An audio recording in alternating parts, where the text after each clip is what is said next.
their great accents. All right. Hello and welcome back, everybody. We have come back to the present, I think. Pretty sure. Also, is there a giant lag for you guys? Yep, there's a lag. Great. Okay. It's getting slowly better, but it did start off with just a whole minute. Having some tech issues tonight on that end of things. But would it be the pros without it? I think I got it. Nope, no. It's better. It's better. We are playing a fun little tech game. How's everybody doing tonight? Hopefully pretty good. Good. It's been a long week. But the productive kind of long. All right. Oh, no. Oh, no. Are we all delayed or just? I think it's just no. Am I undelayed now? Yeah, I think you're caught Yeah, up. there you go. I think that's good. It's like we were 12 centuries in the past and finally caught up. Whew. It's a thing that happens. Welcome back. Specifically 12 centuries. Not 11, not 13. Happy birthday, Lady Hawk.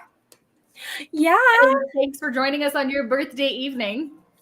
Aw, we should sing happy birthday later. We should sing happy birthday. And also we should sing happy birthday to Dylan, who we his birthday last week. Happy late birthday. Happy birthday. He is old now. Oh, yeah, now. That one day just was the cutoff. I mean, I was young, now I'm old. You know, I've been there for a long AARP time. And start consuming shelled nuts. Maybe now they will stop carding you everywhere. Maybe. Unlikely. Probably not. Unlikely. The curse of looking perpetually 15. There are worse Well, if things? you grew in like a beard like Bill always has, I think it would hide it. Because when he shaved his face, I was like, who is this 18-year-old? And why is he here? See, this is a private server. I could not shave. I could just start not shaving, and it would be months before you even knew that I had stopped shaving. No, it'd be pretty quick. You'd look like a pirate very rapidly. Yeah, not the cool kind of pirate either. Bring a new meaning to Apache the pirate.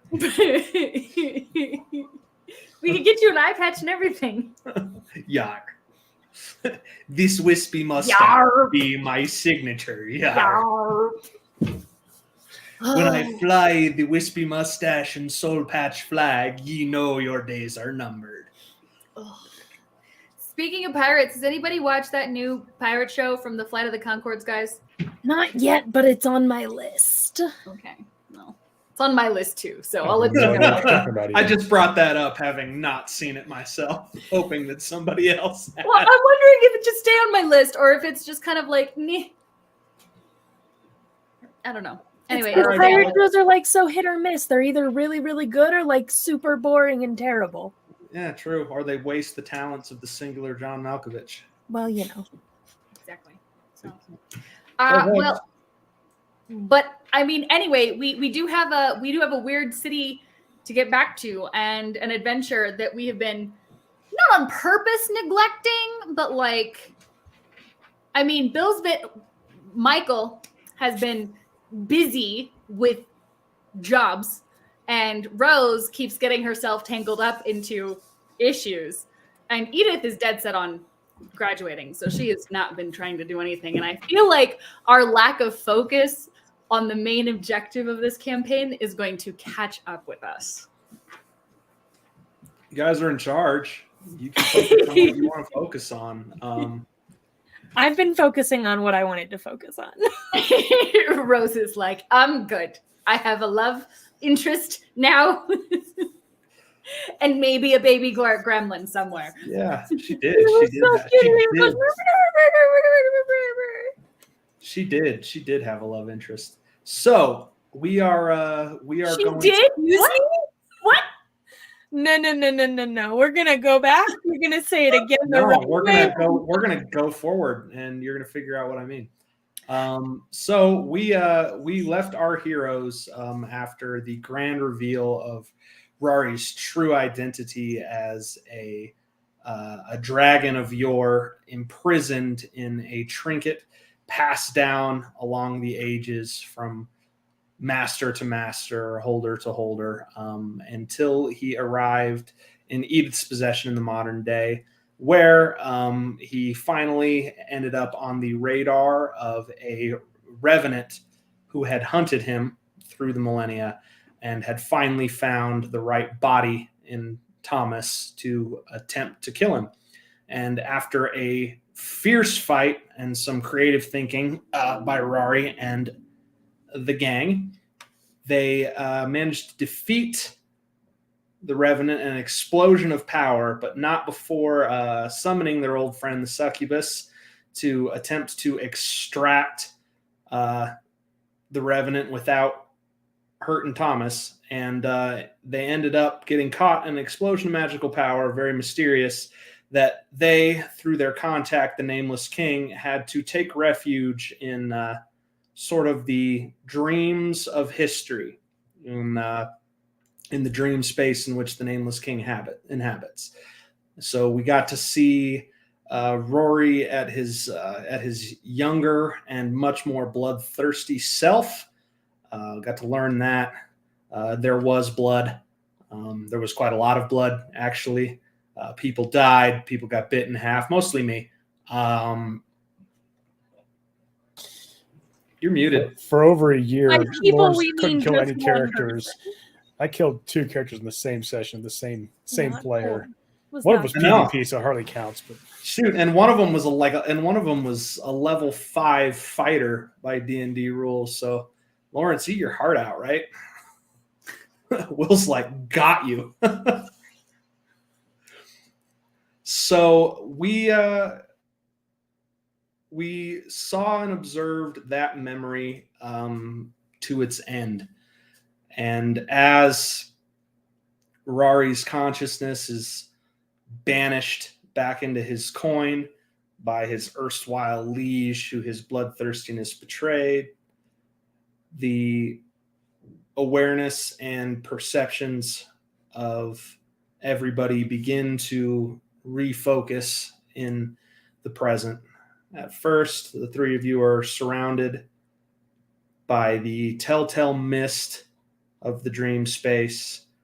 Mike, you and Rory have a conversation before Rory vanishes. And slowly but surely, the mist abates, and you're all on the beach. Rory is nowhere to be seen, and Thomas, his hair shock white, is face down in the sand about 10 feet away from you. run over. Oh my god. Yeah. Clears airway. Aside from Thomas being unconscious, are we all still injured? You appear to be fine. You have a nasty, nasty coin-shaped burn scar on your palm, but you're in otherwise no pain. But I remember Rose was like almost dead. She's fine. Is Thomas breathing still? Very, very lightly. It's weak. All right. Edith, here are the keys. Pull the van over here. We're going to put them in the van. We need to get off this beach. Absolutely. Thomas, you hear me, man? Hey, Thomas. He's out cold. There is zero reception. In fact, if you check under his eyelids, you don't even see white. His pupils are pinballing around there.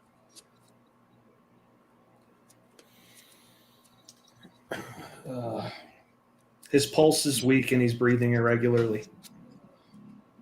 Irregular breathing? Mm-hmm. I'm going to inspect the skull for any sort of injuries I can see, feel. There's quite a bit of damage all over his body. He has not recovered an iota from his fight with Rory in full draconic glory. He is, however, healing right before your eyes, much as he does. He's just not responding to any stimulus, and his vitals are not strong. All right. As soon as the van's there, put him in the back of the van. And Edith, you got to drive us to the. We can't take him. I don't think we need to take him to the hospital. I think we need to take him to the cathedral. Okay. This is more than just a physical injury. They can help him there? I think so. Edith, you drive. Rose will talk while we're on the way. Okay. I'll hop in the front. Is he still healing? His superficial injuries, as far as you can tell, are healing. The cuts on his face, the bruises on his body, the weird part of his skull that does not quite feel round like it should is starting to inflate back outward. Is his breathing getting regular? No. All right.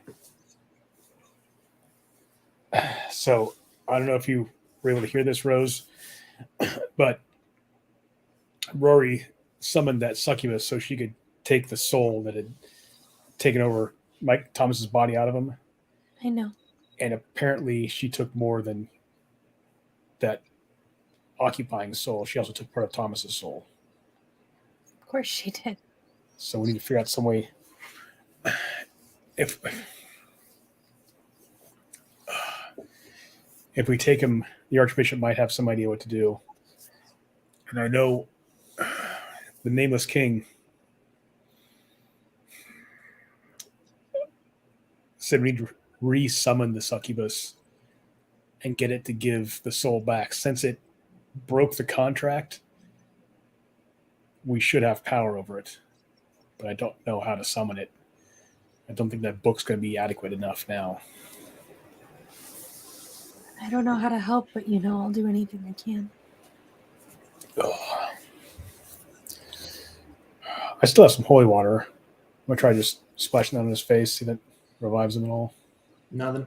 But it doesn't do anything like unnatural or anything. It's just water on his face. But what is incredibly telling is he is responding to no external stimuli. His body doesn't twitch. He doesn't move. He doesn't shake. His breathing doesn't accelerate or decelerate. He's gone. Alive technically by organic standards, but there is nobody home. Rose just kind of takes his hand and holds it. It is limp and very cold. What about his left hand? It is. Well, I'm gonna have you roll. I'm gonna have you roll sharp real quick. No. That's a 10. Yeah, you're smart enough not to touch it, because when you look over at it, you can see that it no longer looks like it has for the last few months, where it was kind of just this mismatched, torched.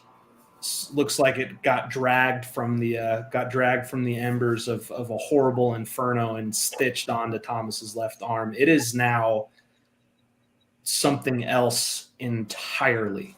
Starting at the bicep, instead of like a line of stitching or a line of scarring where it appears it has just been placed on his arm, the skin fractures, almost as if it's shards of broken glass, and the line to Neverland and the unnatural body appendage is over a broken mirror.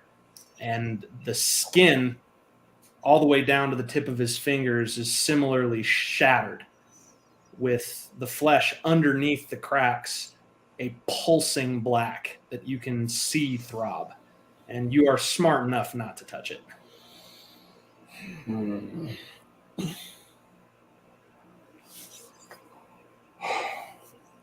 He's still breathing? And breathing Yes. irregularly?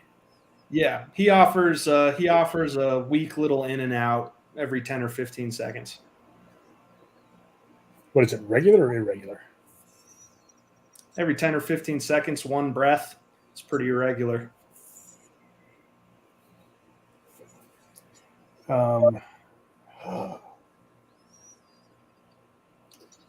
Check his cap refill on his right hand. He's still very, very weak. Roll sharp again. 7 total. You have just enough experience, like with basic first aid and treating injuries. You can't really tell what's going on, what it's a sign of, really anything, but you know that the body is doing the bare minimum to keep itself alive. If it were any worse than this, you would be in urgent emergency room situation.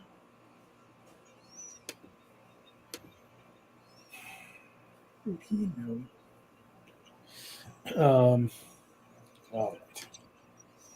I know what I would do, but Michael doesn't know how to do all that stuff. So we're just. Hey, Edith, how much longer till we get there?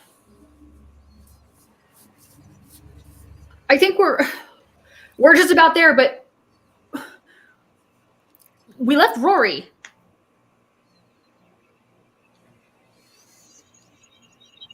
Wasn't he with you? No? Is he back in his coin?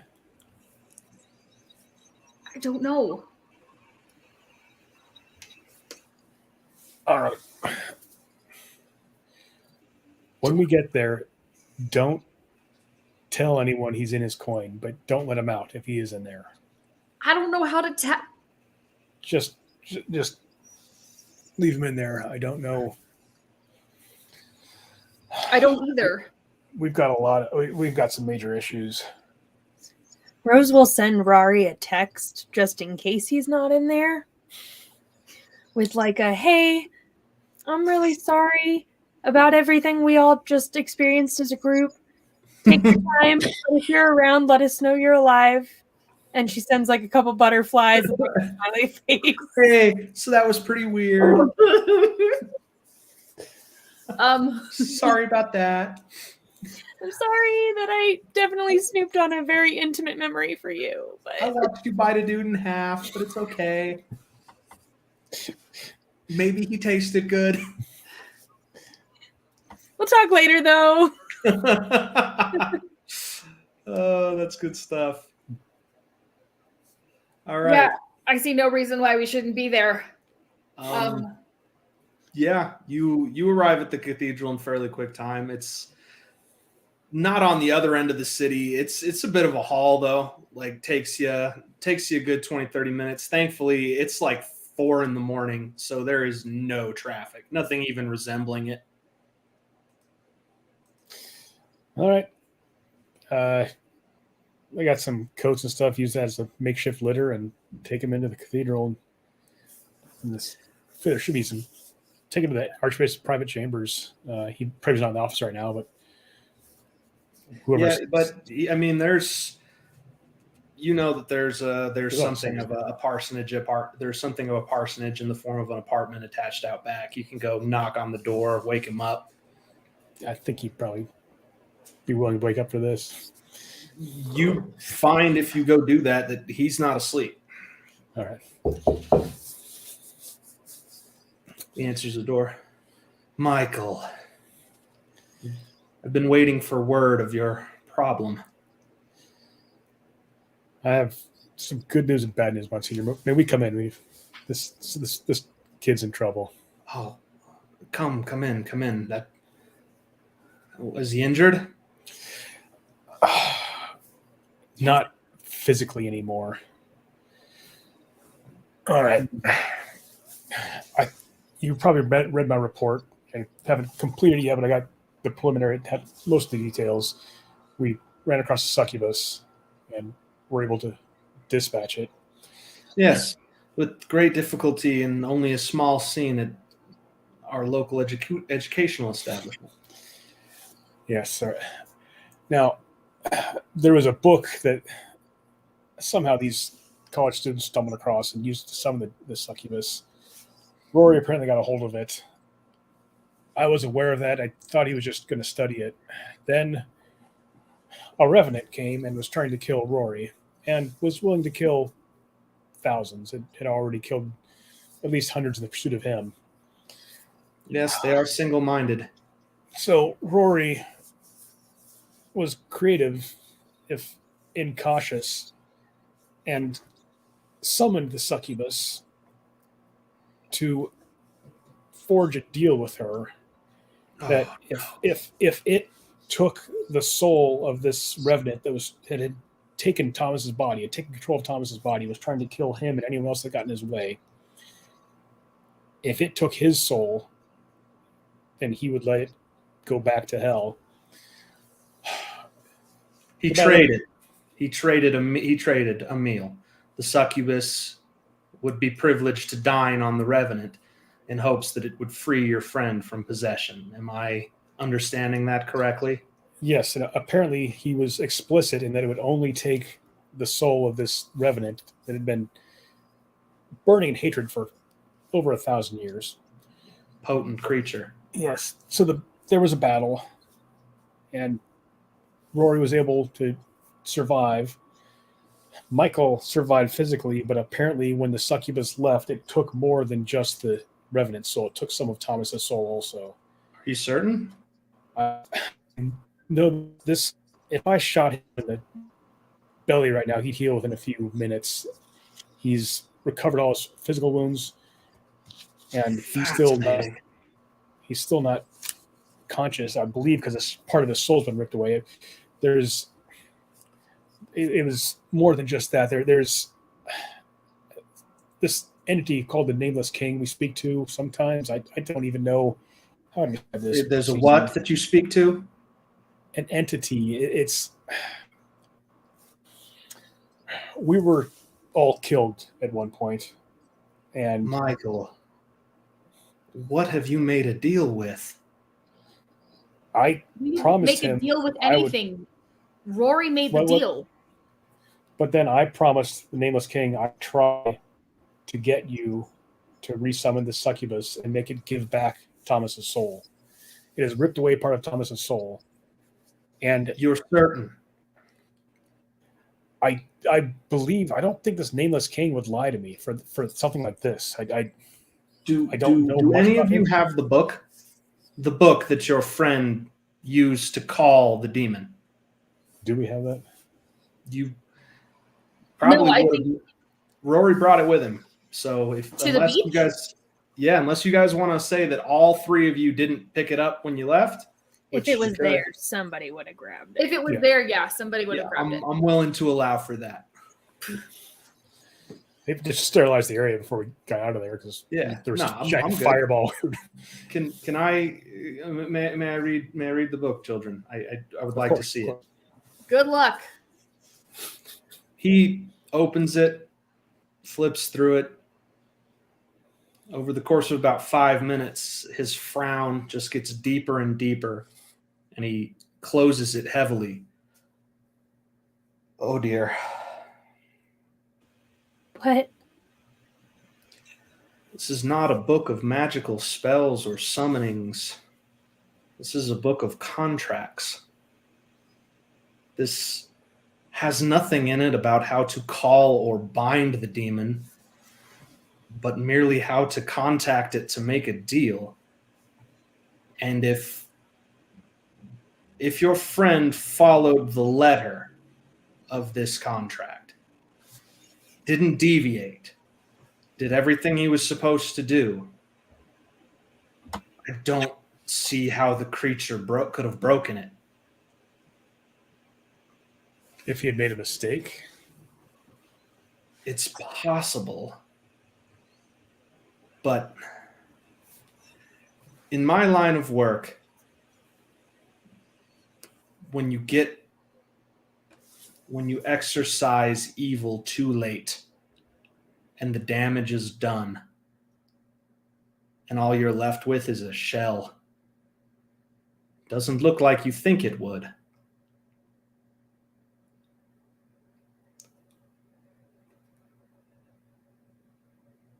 A soul cannot be fragmented in such a way, not a human soul.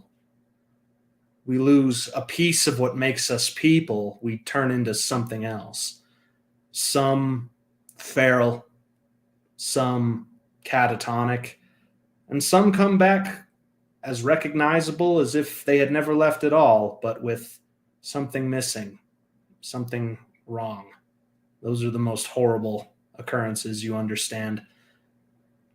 When some sweet innocent is caught in the crossfire of cosmic war and returns changed.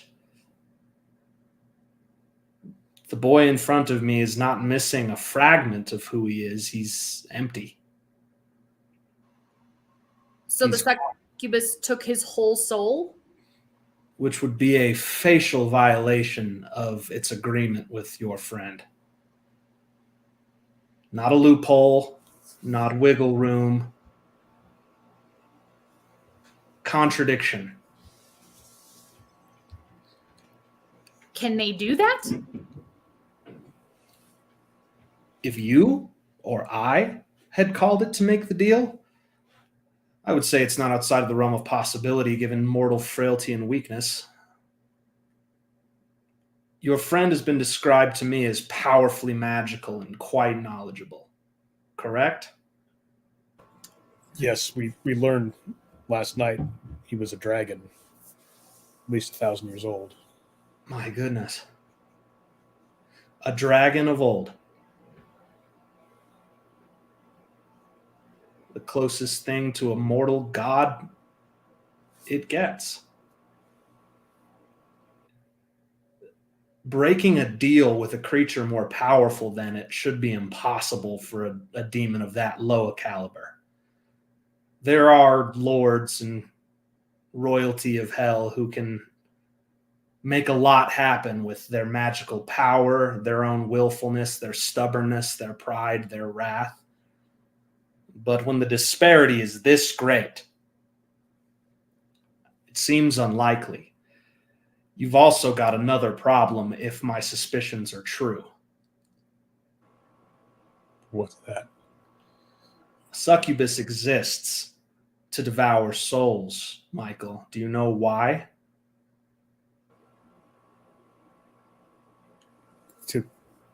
To feed, I thought. What is the purpose of feeding, Michael? Why do we consume? To grow in strength, grow in power. Such it is with demons. What you're describing to me, what I'm seeing in front of me, the power even obviously manifesting in the boy's arm. The succubus did more than dine on a college student. It's possible that that creature is no longer even recognizable as the demon you once had conflict with. I doubt it would respond to these contracts. I doubt I have the knowledge or the power to summon it myself. It's, what do the kids say these days? Almost certainly leveled up. Nobody says that. I try to keep current. I used to say that back in the day. The years they pass, they are unkind. I fear this problem may well be beyond me, Michael. There's got to be a book or another chapel or... There has to be a way to undo it. We'll find some way, but if we can't just directly confront this thing and force it to honor the contract. Is the contract Rory written in here, Father? I see no change, just the template. This is, if I had to guess, this book is the writings of an exorcist driven mad. It's hundreds of years old. You saw this sometimes at the height of witch fever. Zealots writing down their methods to call all manner of evil from the infernal beyond, to put it to the sword, which is a short-sighted method of dealing with the problem, shall we put it that way. You see, I have no idea the circumstances under which your friend summoned this creature, but this is an invitation to make a deal. There's no other power to it. Okay, so we just get Rory to come here and tell us what the deal was. That information would certainly help. Wait, you think Rory didn't word it right? Or that he made a different deal? Maybe he made a different deal. Maybe he lied to us. Maybe this is just like what happened before and he's actually just trying to get out. I don't think so. He said he was going to help.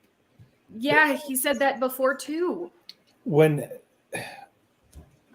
that kid was questioning what his date was doing, he made sure to reassure him. That's a little detail. That shows compassion. He didn't have to do that.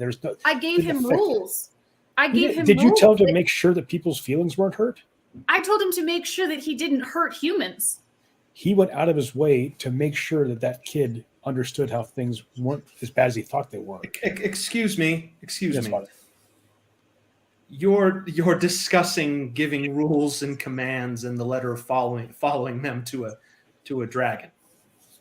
As far as I can tell, he has to do what I say as long as I have this. Why? I don't know. Dragons are not demons. They don't exist by cosmic law. They're their own entities. Ancient, yes, but mortal. He had to do it before as well for the queen. He made a deal himself and got stuck in the coin. Stuck in the coin. And he wants out. That's all he wants. Apparently a leprechaun tricked him 1,000 years ago or so. Well, they're prone to do that. So in order to survive the battle between Rory and the revenant that was occupying Thomas's body, the nameless king stored us in a memory of Rory's, and we saw a part of his past life from 1,000 years ago or so. And that's where we're getting all this information from. Call him.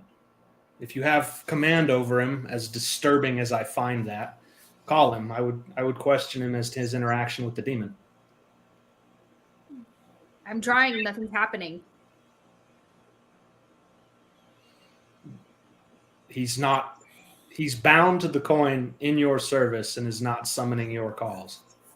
In fairness, I've never just called him like this, but... Are you certain he remains under your power after his confrontation with the Revenant? No. I'm not certain of anything. Well, that is a rather significant problem, but it's one for another day. We don't even know where he is. If he's not under one of our control, what if he's out actually ravishing the countryside somewhere? Well, then I would imagine I would have a notification from the Associated Press or writers on my iPhone 10, and I do not. So I'm imagining he is not cutting a bloody swath through the countryside and, as the youth say, burninating all the villagers. Nobody says that. He seems to just be... I still say that. I hear quite a few of Michael's age and bent make references to flash cartoons of yore. That is a problem that I think that you can approach with patience, young lady. You've just gone. You don't know where. You don't know to what end. But until it's a harmful one, that's not the priority. Michael, do you know how our organization grades demonic threats?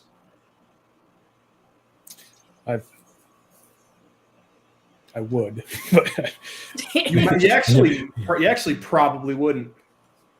You're muscle. Right. No, Father.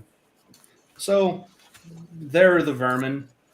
They're little better than infernal animals, and you've exterminated a fair few of them in your day. Then there are the vassals, the peons. They exist for one purpose and one purpose alone: to curry favor, gain prestige within infernal circles, and grow in power through their various methods of feeding. Your typical succubus is on this level, but then Sometimes, very, very rarely, considering balances of power are a thing even in other realms, one manages to claw above the pile, reach out for the metaphorical brass ring, and become something more, something greater. We call them high demons, archdemons, demonic princes. Various religions have different names, but it's different. The church cannot summon such a creature. It's not just beyond our magic, it's beyond our knowledge. It also flies in the face of magical theory that I would equate it to your laws of physics. Our reality is semi-permeable. It is not permissively permeable. If such a creature could be so easily called up from the depths of hell, we would have never survived past the Stone Age. Are you talking about a creature like Rory or a creature like the succubus? A creature like Rory is native to this plane. If extinct, I would have thought. What the succubus likely is now, after such a meal, they can't come here. They're not allowed past.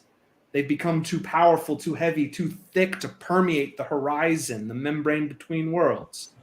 Then how are we going to get Thomas back? I don't know. You would need knowledge of magic far beyond what I'm going to have access to. Well, then who do we talk to? Excuse me? Who do we talk to? Clearly somebody knows how to do this. Your professor might. Then we'll call him. Right now, we can do that. We'll go do it. It's like 2 a.m. Yeah. Rose does not care at all. She will call Aiden right at now. Is Rose Edith's already. Here we go. Rose was on her, you're like getting to it when you pulled it open. There's no answer. And also no voicemail?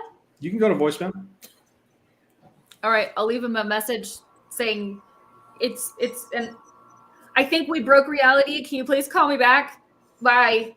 Rose sends like 12 texts in a row that's like, not kidding, right now, for realsies, answer Edith, or I will start calling. There's no response. And if you sit and wait for one, he doesn't call back in 10 or 20 minutes either. Michael's going to send a text too saying, yeah, this is serious. If you can give us a call, contact us as soon as you can. Just so he knows. Everybody roll for cool and then roll for sharp. Tell me what you each get. Ooh. Cool at 12. Mm-hmm. Oh, that's right. We wrote both of them. And sharp, Okay. I got a 6. Okay. For cool, I got 13. And for sharp, was the other one? I got a 10. Okay. And Edith? Sharp, I got 9. And cool, I got 7. All right. Good a time as any to introduce this mechanic. There are hints that I can give you that you can roll well enough, and you all did, so that we can say your characters remember something critical that they already know. There will be a finite number of these hints per season, and I'm not going to tell you ever how many there are or how many you have left. Would you like to burn one now? I think we kind of need to. Yeah, I'm in favor of it. Because I was like, I don't know. Who do we talk to? Do we talk to the Pope? Do we need to call the Pope? Does the Pope know how to do this? Yeah, because it goes Aiden, and then that's all my magical contacts. The Pope won't know, and neither will Aiden. But you lot have recently encountered a group of magic users who are very, very powerful. The HOA. And one of them even had the nickname the Summoner. The wizards, the evil wizards. It's the wizards No. in the library. The evil. Wait, like evil Aiden? Like, we can't call evil Aiden for help. No, we're not calling evil Aiden for help. We need to go find the wizards so that they can tell us how to do this. We'll tie them up and we'll interrogate them. We'll sit them in front of Rory and I'll tell them to blow fire on them until they tell us what to do. Okay, but we also have the evil HOA lady who, like, she's evil, but also less evil. In fairness, she knows how to raise the dead, and that's it. And I feel like her, like... We don't know what she knows how to do. You think she knows more than evil Aiden's friends? No, I think evil. the plan originally was to pick these off one at a time. If we go for the one called the Summoner now, if we can get a hold of her and persuade her to help us by We're kind of removing supposed to be doing toenails. that anyway. Why would she help us? Because stop we're the going to pain. kill her if she doesn't. What? No, because we'll kill her very painfully if she doesn't. What he said. We'll kill her less painfully if she helps us. Alicia Rose, want Allegra. Thomas back or not? She summons demons. She's going to Of course die. I want Thomas back. Okay, well, we kill two birds with one stone this way. We get rid of one of evil Aiden's henchwomen, and we get Thomas back. Alicia Allegra, also known as the Summoner, an international criminal, famous for being possibly the most sophisticated master of summoning rituals and callings alive. She's rumored to be responsible for, or at least indirectly responsible for, an incredible number of targeted atrocities and is rumored to have a truly sociopathic and inhuman will. You get all this information from the dossiers of these mages that you received from the law firm that the church hired to investigate this problem for you a month ago. So You leave Thomas in the care of the Monsignor, who tells you to hurry because empty vessels do not have the habit of surviving long. You've got a week at best, and then he's going to die. All right. I am going to go to all the goth type clubs I know and tell people that I trust there I'm looking for someone, and if she shows up, because I have pictures of her, if she shows up, text me. I'll swing by. And if she's there, I'll pay them handsomely. We'll make you roll to do that. That's fair enough. What do the girls do? Well, you're off notifying your contacts and your sources to keep an eye out. I would actually like to take aside the Monsignor really quick. He would allow you to do so. And I don't want to give you this coin permanently, but can you keep it safe? Absolutely not. Why? This is a holy place, a sanctuary, a meeting spot, not just for the wayward and the believers, but for all manner of less fortunate, troubled, in trouble, harried. I cannot risk inviting a dragon in here. I mean, I think if the rules work, he has to do whatever you say if you have it. You have no guarantee that the rules work. You can't even call him. But what if he comes and he is actually out to just get all of us? What if he kills my friends? If a dragon is out to get you and your friends, you are likely to be doomed.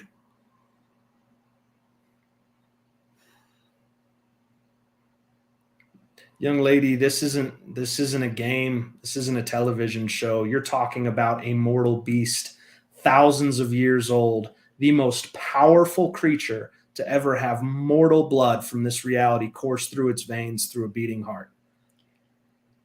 I know. And this one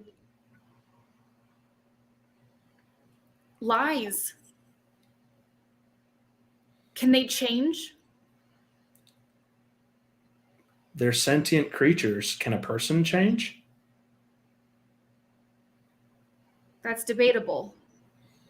Oh, it's not debatable, young lady. Of course they can. The question with a creature such as a dragon is whether or not they would want to. They're so powerful. And this one is so old and has seen so much. It stands to reason that he's fairly set in his ways, but to be immune from the change, from the ebbs and flows and the whips and stings of time, no mortal creature is. Okay. So I just have to keep him. How did you come into possession of a coin that binds a dragon, maybe the last living dragon, to your service? I'm pretty sure it came from the foggy realm. The foggy where realm? The nameless king. My sister gave him to me. She disappeared for 10 years and then came back. Your sister disappeared for 10 years and came back. Was she kidnapped? She was kidnapped by things. They left a copy in her place, and it made my family very happy. And nobody could tell the difference. Your sister is one of the stolen ones? Yeah. And this was the last thing that she gave me before she disappeared again. And I don't know if she's here or if she's on the other side of the world or on the other side of some weird reality trying to get her revenge. But I don't think she meant this to be hurting anybody. I think she meant this as a protection talisman, but I think it's dangerous. And I don't know what to do with it. I don't want to keep him as a slave. Was that coin within your family lineage, just passed down, and her encounter with the supernatural is what gave her the sensitivity and the power to access its strength? Or did she come back from her harrowing, tragic experience with the coin? She came back with it. That trinket is no mere magical artifact. That is a piece of treasure from a Fey Lord's treasury. Well, can you keep it safe? I cannot. In fact, you best watch your back, young lady. I cannot imagine there is a Fey noble alive who would not want to get that trinket back. And if you've given the dragon free rein to walk among us, to have his grudge match with the Revenant, I would imagine word of his existence has gotten out. Be careful. But no, I cannot harbor what is effectively an active bomb in my church. I'm sorry. If it makes you feel any better, he probably can't hurt you. That doesn't make me feel better. That's always what happens. And that doesn't mean I'm not hurt. It just means I'm still alive.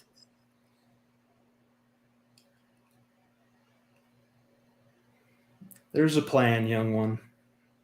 We're not always privy to what it is. We can't always understand what it demands of us. We can't always make sense of the tragedy in our way. But we all have a destiny. And if I were you, and I'm not, I would look at my life. I would look at how many of these situations I seem to find myself in. And I would start wondering if maybe my destiny called me to this, called me to greater things. She looks up and there's a picture of St. George painted on the wall. Is that how you really kill them if you have to?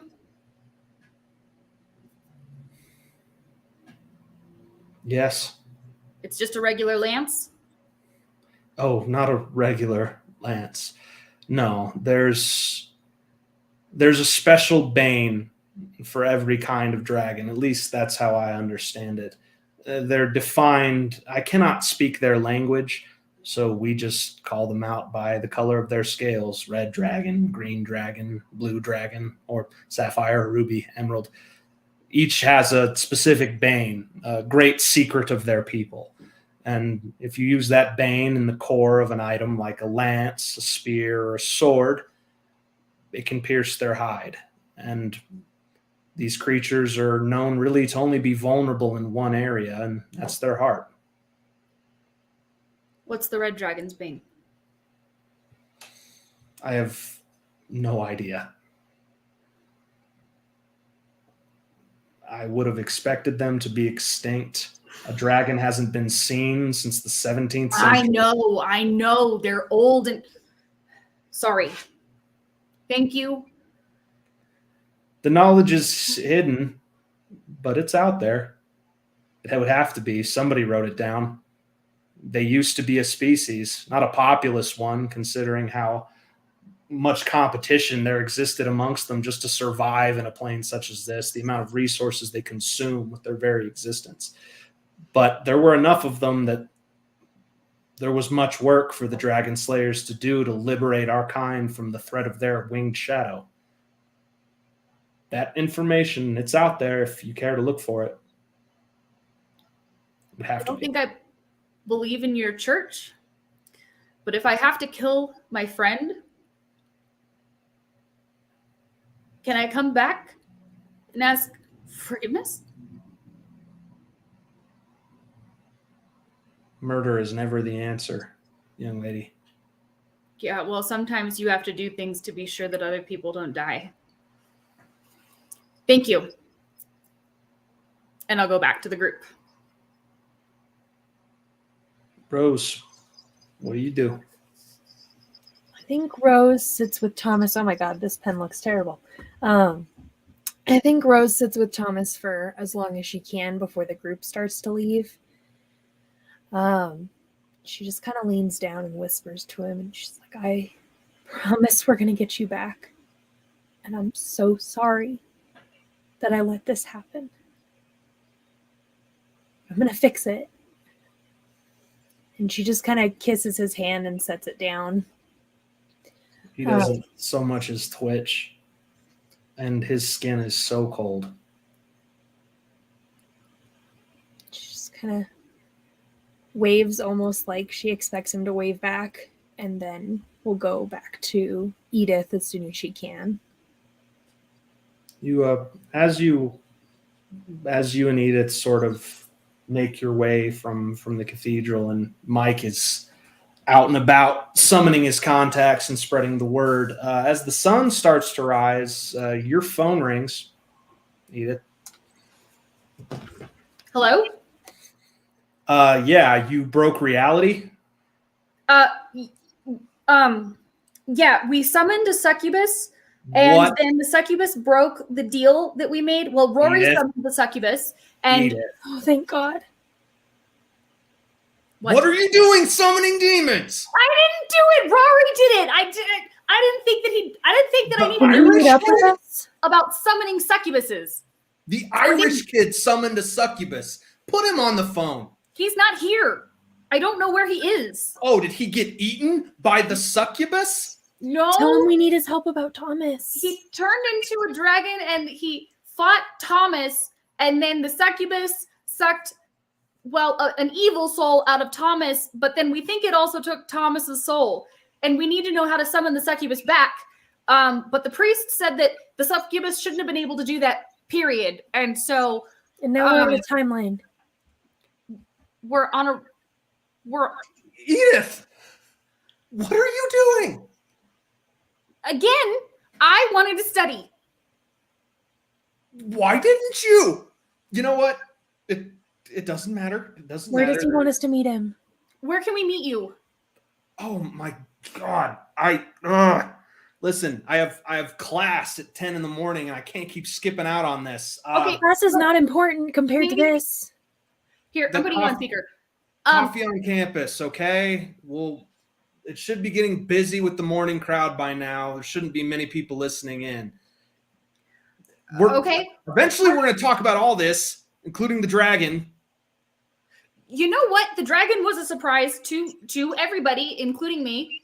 Yeah. How did this happen to you? Don't be mad at Edith. This is not her fault. We just need help to fix it. I'm not mad. I'm exasperated. Okay, we'll stop that because what we need right now is calm and collected. And a book about summoning succubuses that have eaten too many souls. Yes, please. And so are now big and a problem. Wait, what? That's what you need me to do? Well, I need you to fix Thomas. However that looks to you is fine. Yeah, no, I'll just go ring up Merlin and figure out his methodology for summoning high demons. Okay, you act like that sounds crazy, but after the weeks we've had, really, this is what you're going to do? I don't know how to do that, Rose. Well, we know a very nice necromancer lady who lives in one of the HOAs just over there, and she could help you summon Merlin. Exactly. So if you need Merlin, we'll get you Merlin. Get coffee shop now. Okay. Do you guys decide to drop a line to Mike, have him meet with you, or you just go? No, we'll let Mike know. Yeah, we're not that impulsive. We've done a lot of crazy stuff, but not this crazy. Also, sorry guys, I think there's a lag on my video. Is it lagging the audio as well? Just the video. Okay, I'm gonna disappear for a second. Oh, and by the way, thank you, Mike, for the raid. Quest Authority. Love you, dude. That's Mike. He's a lawyer and a very, very good one who has an amazing legal streaming show. Well, I was going to say, we have a bunch of magical legal conundrums happening here, so hopefully everybody finds a nice little dovetail. Yeah, I mean, we are all about to go to jail for monsters, so it's fine. We are all about to go to jail for normal murders that they connected to us, but that definitely were perpetrated by monsters, so. All right. Mike, you would at some point in your endeavors, you would get a message from the girls letting them know that they had a meeting with your resident magical expert. Would you make it a point to attend that? Oh yes, that. All right, I can do a lot of this by text and follow. Yes, you can. Modern technology is a hell of an asset, folks. But following up in person makes it right on much more powerful. So there you go. Well, yeah, no, that's no problem at all. So the three of you would head into campus at the university, and you find campus coffee, which is slammed from everybody getting their caffeine, their liquid fuel before they end up going to classes that may or may not interest them, but are starting way too early and are way too long. You would arrive before him, but he arrives shortly afterward and makes sure that the four of you grab a corner table that is as sequestered and secluded from the student hustle and bustle as possible. And he just motions you in to start talking to him, and just, what is happening? Long story short, Rory is a dragon from millennia ago. He summoned a succubus to extract the revenant that was occupying as one Thomas's does. body. As dragons are known to do, yes. It was occupying Thomas's body and had control of it. Apparently, the demon broke its pact and took Thomas's soul when it left. Or maybe it didn't break the pact. Maybe Rory is actually evil and trying to kill all of us. Rory and just wanted to help.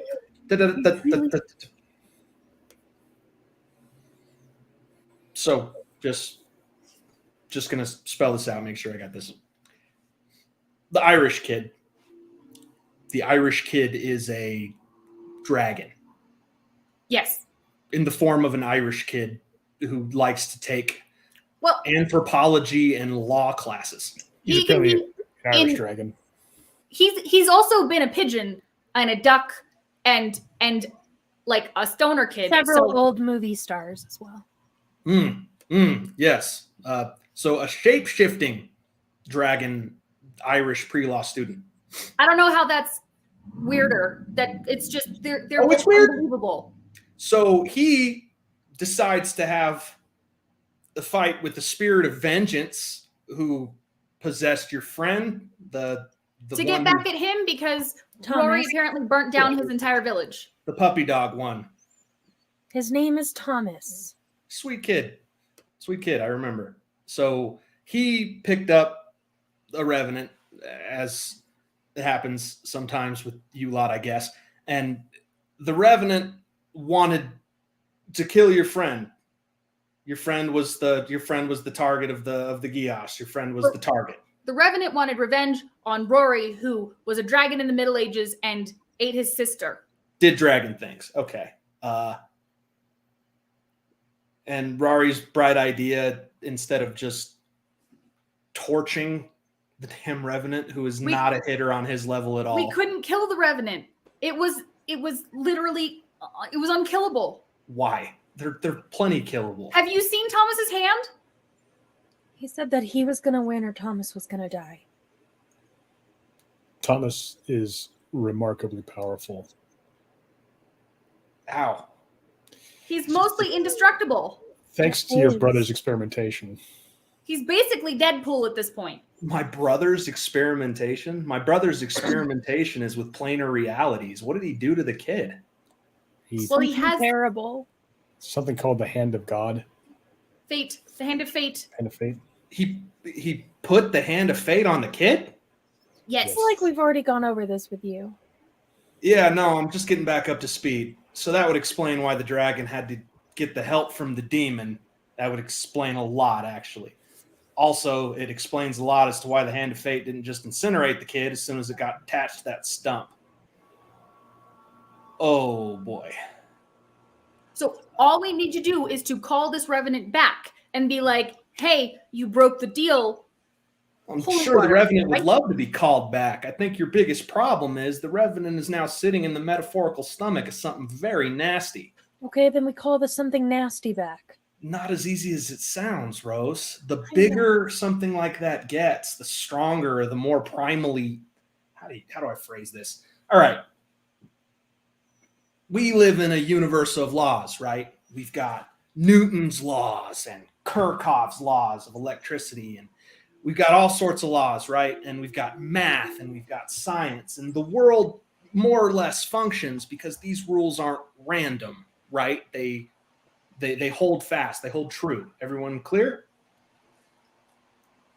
Does that make sense? Yes. Yes. So there are a whole bunch more rules that you don't really know about because they can't be expressed in numbers yet, as far as I know. And one of those rules is the world, our reality, functions a lot like an organic or even inorganic cell. There's a wall. Otherwise, all reality, all planes, the multiverse as we think it exists, it would all just bleed into each other in some awful morass. It would basically be the Feywilds. So we're separated, right? If you want to bring something from outside, you've got to bring it through. Right. Now, the smaller and weaker the thing you're trying to bring over, not only is it easier to bind, it's easier to keep under control, to subvert its will or bind it to your own or bind it to an object, but you can even bring it through because it's weak enough. When stuff gets too strong, when stuff becomes too quintessentially quintessentially something else. For example, a demon becomes too demonic, too hellish. You can't bring them over. It doesn't work. They physically cannot leave their home realm. Well, then how did it get back to its home realm? Yeah. And then I guess if they can't come here, can we go to it? Oh, no. No, it's not like a Doom game where you just go to hell and you shoot up a bunch of evil creatures and you find an artifact and you come back. That place is anathema to us. You would cease to be. I don't know how. My sister didn't. Huh? My sister didn't. Your sister went to hell? I thought she went to the Feywild. I'm confused. Are they different? She went to hell. Yes. Is it possible to extract Michael's soul or Thomas's soul and bring it back here? If it is, that is some high level calling magic. I don't know it. That is, you're talking about, maybe I'm at like the PhD level.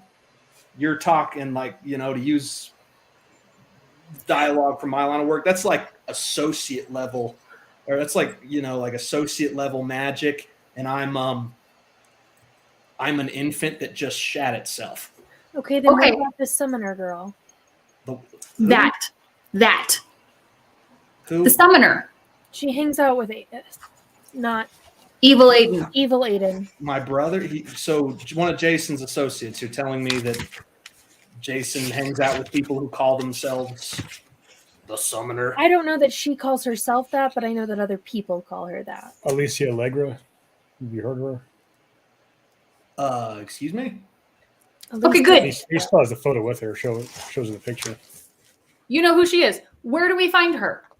And how do we get her to help? You don't.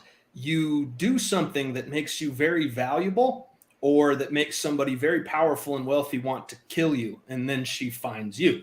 Okay. What It's is not that? serious advice, Edith. Don't do that. We need serious advice only right now. That's all we need. I don't know how to make this happen for you kids. You don't have to do anything. You just have to tell us what to do so we can do it. We'll do it all by Because if you ourselves. Who in this city is powerful enough to contract her services? Oh my goodness. What she's rumored to cost? Yeah, one of the Felton kids could probably pay that bill. Okay. Great. We'll go The find the billionaires. This is she's a heavyweight, guys. This is a woman who. Mike, what about your law firm? You mean Law my firms law firm? hire gray people all the time. Would they know her? She's not gray. She's black. Okay. And my You law mean my firm's law firm? the church. Yes, your law firm, Aiden. My employer is the Catholic Church. That she would probably suspect that wasn't on the up and up. We would never hire somebody who summons impossible demons to work assassinations and to steal things. But okay, work backward. If I were to be hired to find or make contact with someone like this, I would have a job. I would have someone I needed her to kill or something I needed her to steal. You say that she's palling around with my brother?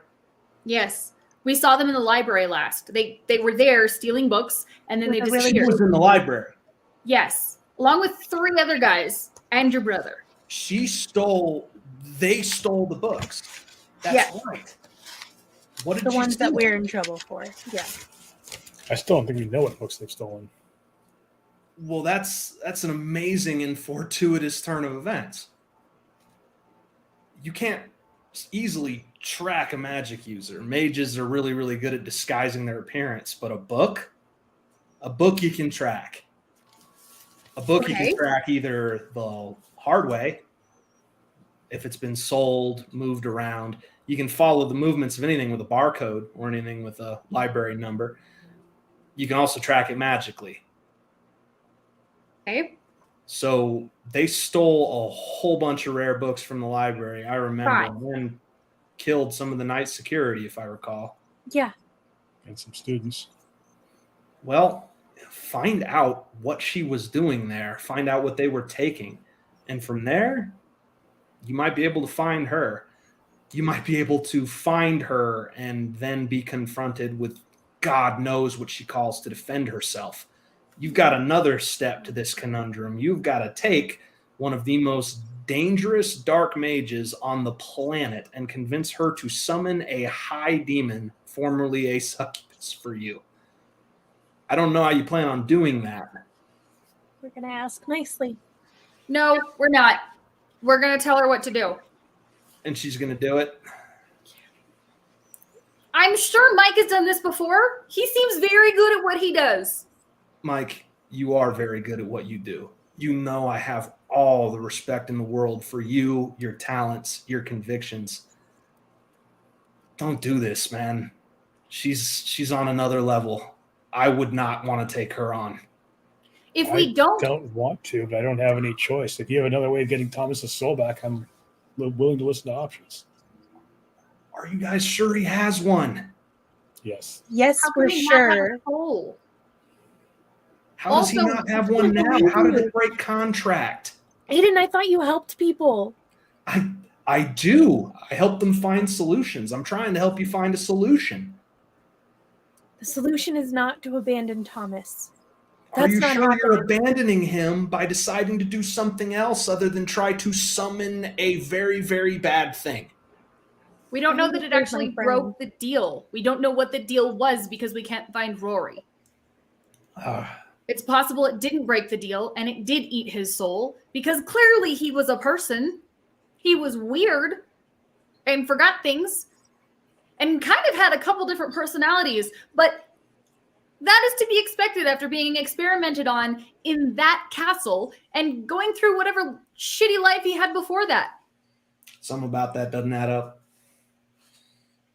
The hand of fate, the boy, there's something that doesn't fit. These pieces don't line up. But I'm not going to dissuade you. I can tell. So, I've given you a way to find her. I have no idea how you force her to do what you want. There's another problem that you've got to account for at the end of this saga you're setting yourself up for. She is going to call something so frightfully powerful it takes innovative and avant-garde magic to even bring it over here, if it's even possible. But I will admit, if anyone can do it, she can. It will be under her power when she brings it over.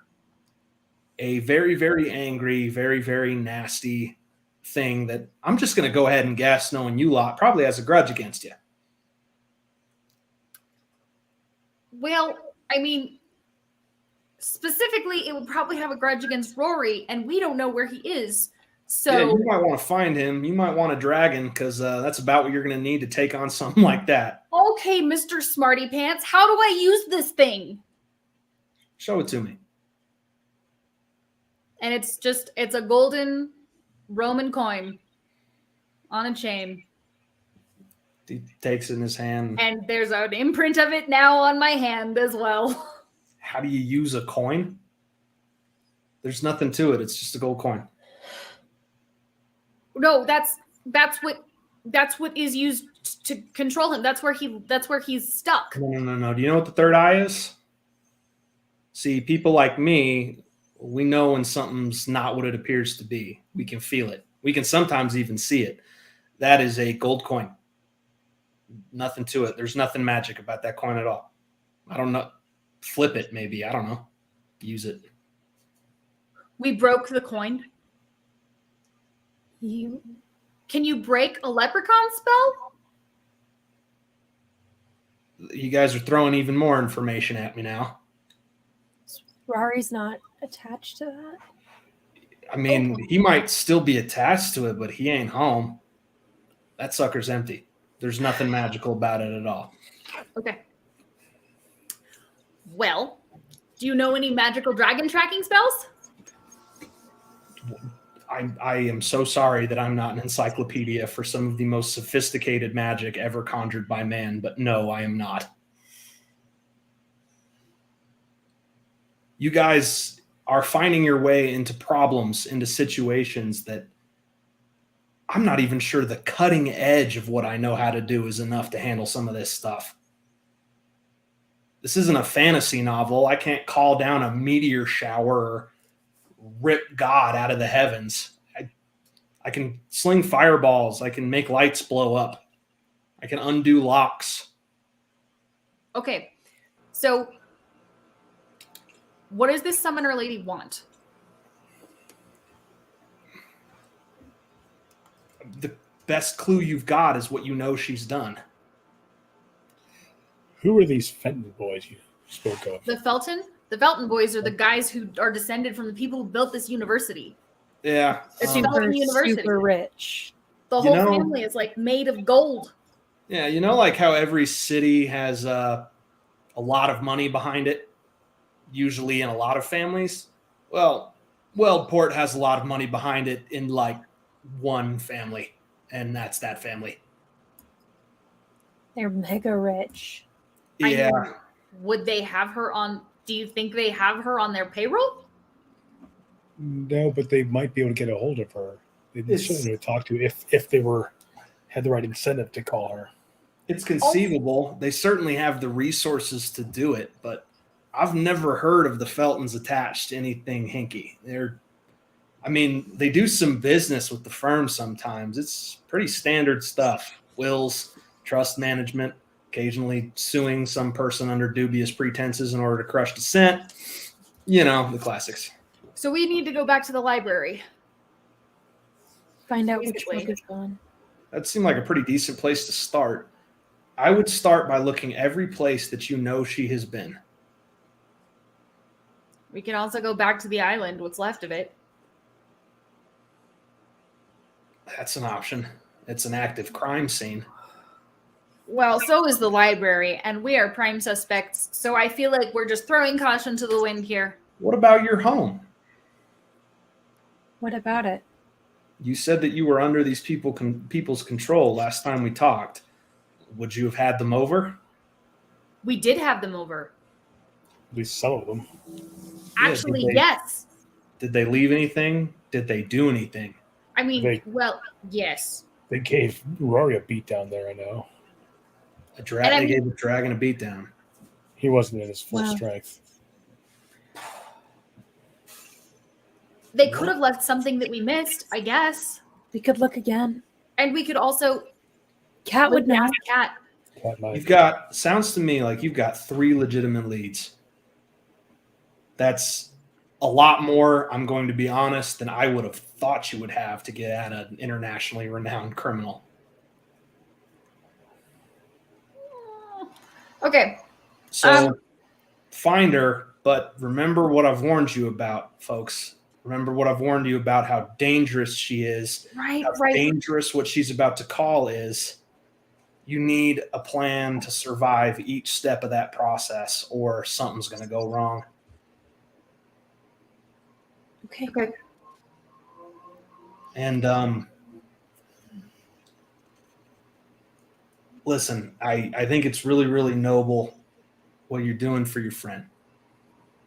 But don't resign yourself to a happy ending. There's something going on here that I don't understand. I can see the shape of it, but I can't put the pieces together. I got a feeling in my gut there's a surprise waiting at the end of this. So be very, very careful and keep your expectations in check. That's fine. Mike, make sure it is always loaded, dude. No, it is. Not play around. Listen, I'd love to take time off and help you guys, but I can't. Because class is more important than Thomas's life? No, class and the business to which I have contracted my soul, Edith. Fine. It was worth a shot. I'm just saying. I can't just not show up for work. Trust me, I'd love to. But it doesn't work like that. I had to trade some things in order to get the privileges and the power that I've got. I don't call the shots. That's fine. We got this. We're going to go home and we're going to talk to Kat. And then we're going to go to the library and hope they don't arrest us on site. And then we're going to go Google where the Feltons live. It'll be great. Super fun. Let's do it. Be safe. No, that train is sailed, but we will stay alive. That's a thing we will do. Edith, that train has never sailed. Remember what I told you way back when we first met. You always control the outcome when you can see the conflict coming. Stop thinking like a college student. Stop thinking like a hurt, impulsive young girl. And start thinking like what you are. You're a warrior. You're up for this. Be smart. You can do it. Also, trains don't sail. You know what? I was going to buy all of you coffee, and now you guys have time coffee, and Rose can have some too, and you guys can do your coffee. You can do your freaking class by yourself. Mike, you're driving. So you guys are not gonna be in attendance. I can just assume right now. No, and our grades aren't going to suffer for it because you wouldn't do that to Edith. I wouldn't do that to either one of you. That's what I thought. So let's Making go. up an excuse. Get out of here. Go. Send me the reading list. I promise I'll do the reading. I promise. I swear I will figure it out. You're not sending it to her. You just give her an A for that. She's got enough going on. Don't worry about it. We'll figure it out. Go warm up your car or whatnot. I'd like to talk to Mike real quick. Of course you would. Here are the keys. Let's go, Edith.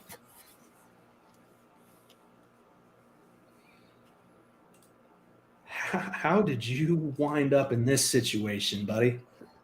I don't know if it were just me, it wouldn't be that big of a deal, but even Thomas, I never was worried about. He was indestructible, it seemed like, but now I got less than a week to save him from death. So it would seem. Listen, I don't know. I don't know about that kid. I know something's hinky about him, but I don't know what. He gives me the heebie-jeebies. There's a lot wrong with that whole scenario. I cannot believe the chain of coincidences that place you and those girls at the center of all this. Do you have any insight into why this is all happening to you? Why it's happening to me isn't much of a mystery. Why they were dragged into it is what's confusing me. I have a connection with Edith's father, but not that close. Rose is her roommate. I don't know if that tied them in. Here's what I'm worried about. Here's what I just want to make sure that you're aware of, and I'm sure that you are, but in order for you to take on people like my brother, people like Alicia Allegra, and survive, you need to be the ones dictating the dance step. And all that the girls have described to me is a whole bunch of stuff happening to you, a whole bunch of horrible stuff. I would like to posit to you that maybe you're not the one dictating this dance and that you might want to reverse that situation real quick. We spent weeks looking for these henchmen of your brothers, and we can't find any of them. If we could find her first. So they've hidden from you. They can't find you. You can't find them. And some revenant who has your friend's number, the dragon friend's number, just ends up figuring out where he's at. He'd been searching for centuries. He's come close to encountering him before. He just never had the chance to actually beat him. But he found him now. At the intersection of these events, he found him now. Well, he said Thomas was the one thing he had always been missing. He was able to take him out with Thomas, he thought. And he almost did. Who told him about Thomas, Mike? How did he find out? You might actually get the chance to ask him if this mad plan of yours actually works. But that's an answer I would think that you would want to know. I think you're under attack, my friend. I think you're under attack from within and probably from without. I just want you to be careful, dude. I'll try. Just want you to be careful. I know what you're capable of. I know what they're capable of, believe it or not.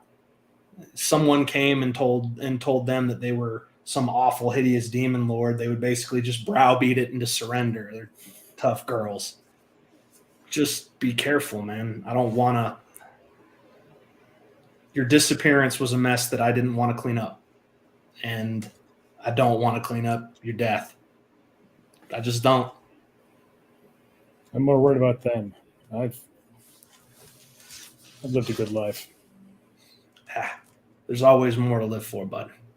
Keep them alive. Keep yourself alive. If you need me, call me. I'll try to make myself available. Even if I can't come to your aid, you can at least pick my brain, all right? You know where to reach me.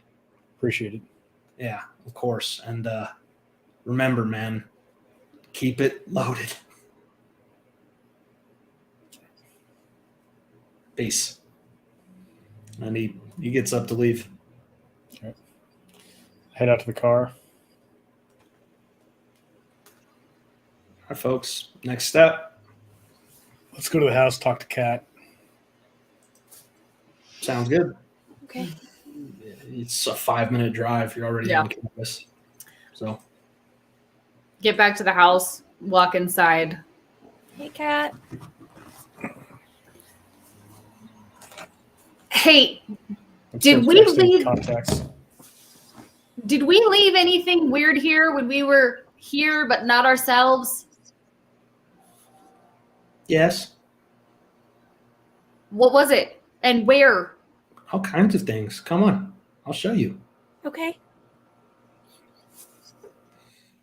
So she takes you to the basement. So this is where the scary guy and his friends would come, and I tried to stay away as much as possible because I think that they saw me and they were very, very scary. But they had you guys bring tons of stuff down here and hide it. Okay. Where? In the walls? I didn't see. I just know that you came in with stuff and you would leave without it. Okay, Okay. but it's down here. So Well- start looking. Yep. Just start We- tearing this basement apart. Is this a roll for cool, maybe? Or sharp? No, everybody roll to investigate a mystery. The dice are in a good mood tonight. 10. Yeah. Investigate a mystery. 9. 11. Okay. So you guys remember from your first sequence of flashbacks that there is somewhat of a hidden compartment in one of the basement walls Mhm. that as far as you know you checked and was empty, but that's where you remember putting a lot of things, including a ton of the books that you stole on their behalf. Cool. I'll go over to the hidden compartment. It's empty. Okay, I'm gonna Check the feel hidden compartment for inside hidden this compartments. compartment. Is it physically empty? Do I like? I'm not just looking at it. It is physically empty. Mike, what did you say there? Check the hidden compartment for hidden compartments. False bottom. It does. Thank God. Yeah. You didn't check back in the second mystery whether or not there was one, but you're checking now. So I open it. Mm-hmm.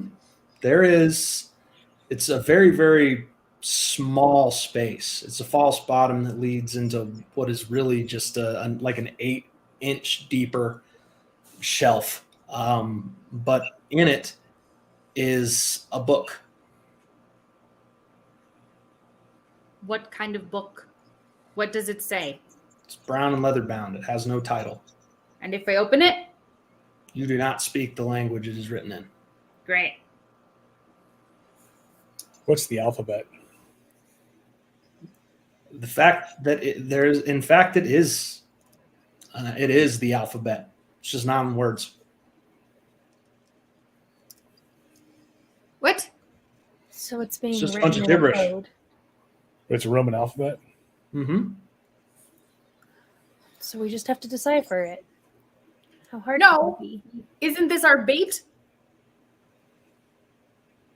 Assuming that's the book she wants.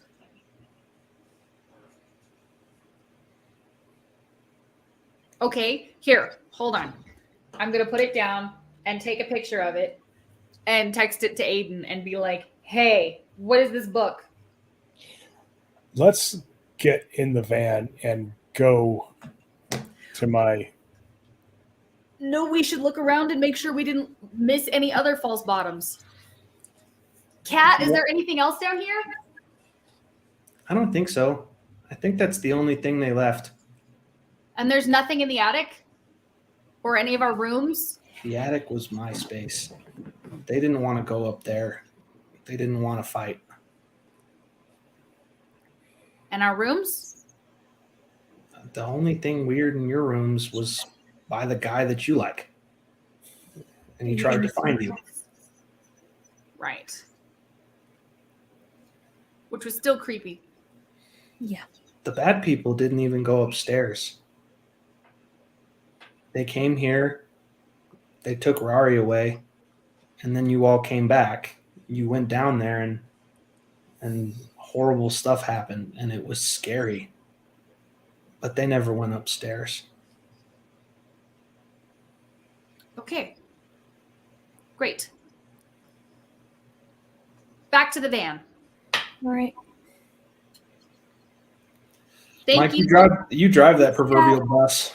Where's the van going? Back to my haven, where there's the summoning circle / cage. The cage. The arcane cage. There sure is. Again, you make it. There's very, very little traffic on a weekday afternoon.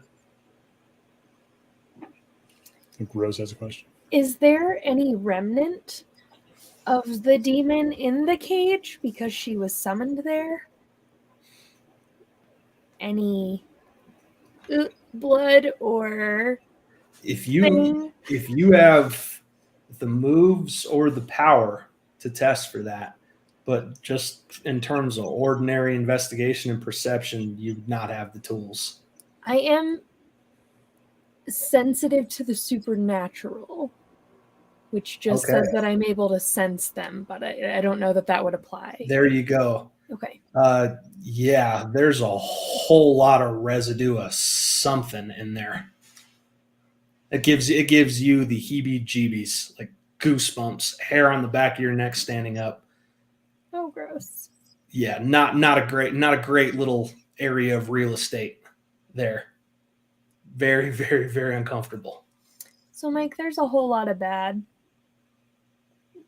in there. I don't know what else Jason summoned there, so there could be all kinds of remnants. Mm. Well, this was Didn't his think about summoning that. cage. Cool. Cool. I have an idea. I don't know if it's a good idea, but if one of you goes on the Instagram thing and puts a picture of the book out there. Oh my god, but we could though, like, make a listing for the book. Something You're so quiet, I can't hear you. We don't want all of Jason's henchmen coming after us at once, but if we can get just one of them to come after us. I mean, if we post the book, I don't know that we can edit who sees it. Yeah. How old is she? No, they're all the same age. Never mind. That No, won't she help. was younger. She's the younger of the She five. was in her early 20s, you thought. I thought she was close to our age. She's the young So one. Instagram Marketplace instead of eBay. Boom, done. Yeah, that's fair. Sure. And we could tag it with, like, the witches of Instagram and, like, all those super witchy stuff. So, yep. Listing. 1 creepy book found it in the basement. Would be great for Halloween decoration or Put, like, 100% authentic or something like that. personal altar. Human Personal skin? Question mark? Perfect for the summoner in your life. It sounds good to me. Mike? Is there okay? Sorry, Keeper. Is there a Witches of Wieldport group? Sure. Probably. Sounds great. Oh, you gotta put it in there. Should we? Is it worth trying to rent a house for a week? We only need it for like 5-6 days. If it takes longer, that doesn't really matter. Oh, but not our address. Yes. We don't have to put an address on here. We can talk to them and tell them wherever to meet us. Actually, we can meet them on the no, that's a terrible idea. Let's Never go mind. let's do a quick Google Map search. Find a good place where we can set up surveillance on them. We don't have to have anyone in the house that we set up as the address. When they show up, we ambush them. Okay. I mean, in Not this a bad market, can we idea. just rent a house? Well, but also, couldn't we just say, like, we'll meet you at whatever young hip club will be popular enough for an Instagram person to meet us at? Lots of people for them to murder. I just figured in public they might not murder. Why would that stop them? They've murdered hundreds already. I don't Somewhere. know. I'm not If a she comes, murderer. we need to keep her alive. If she has extras, though, I could take them out with the sniper rifle and just, severely wound her, take out any bodyguard she has. Also, you got to put the price high enough that it's not just going to be anybody. How's $5,000?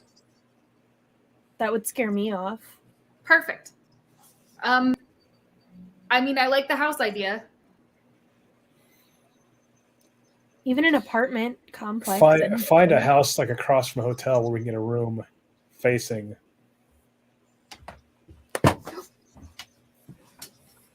Okay, I'm listing this thing. You're listing this thing through Instagram Marketplace. And Yep. Rose is finding a house across from a hotel. Okay. Ugh. Or from a park, anywhere where you can set up. Somebody set up a We're decent going to get like 110 fake listings. firing position. Well, that's incredibly creative. Well, what we're Let's hoping see how is that turns out for you. What? Oh. We should put it at 7,000. All right. Do you guys do anything else, or do you just start waiting? I'm still putting out feelers for all the goth clubs, hoping that she maybe just must go to goth club some night. And Roll investigate a mystery. We could go to a goth club. That would be a nice break. 7. Um, That's sharp, right?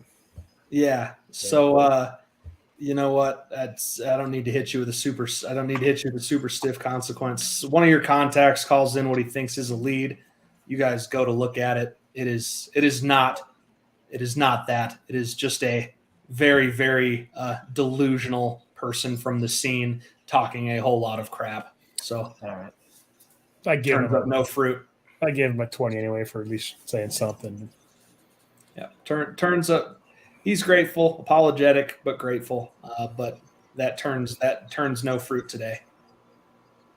Rose is going to spend a lot of time in a fake Facebook/Instagram profile, just digging through all of the various groups that there are to see if there are any witches of Wheelport that are a little bit more serious about it. Well, I would have. You know what? I'm willing to say probably that you're very social media savvy, Rose.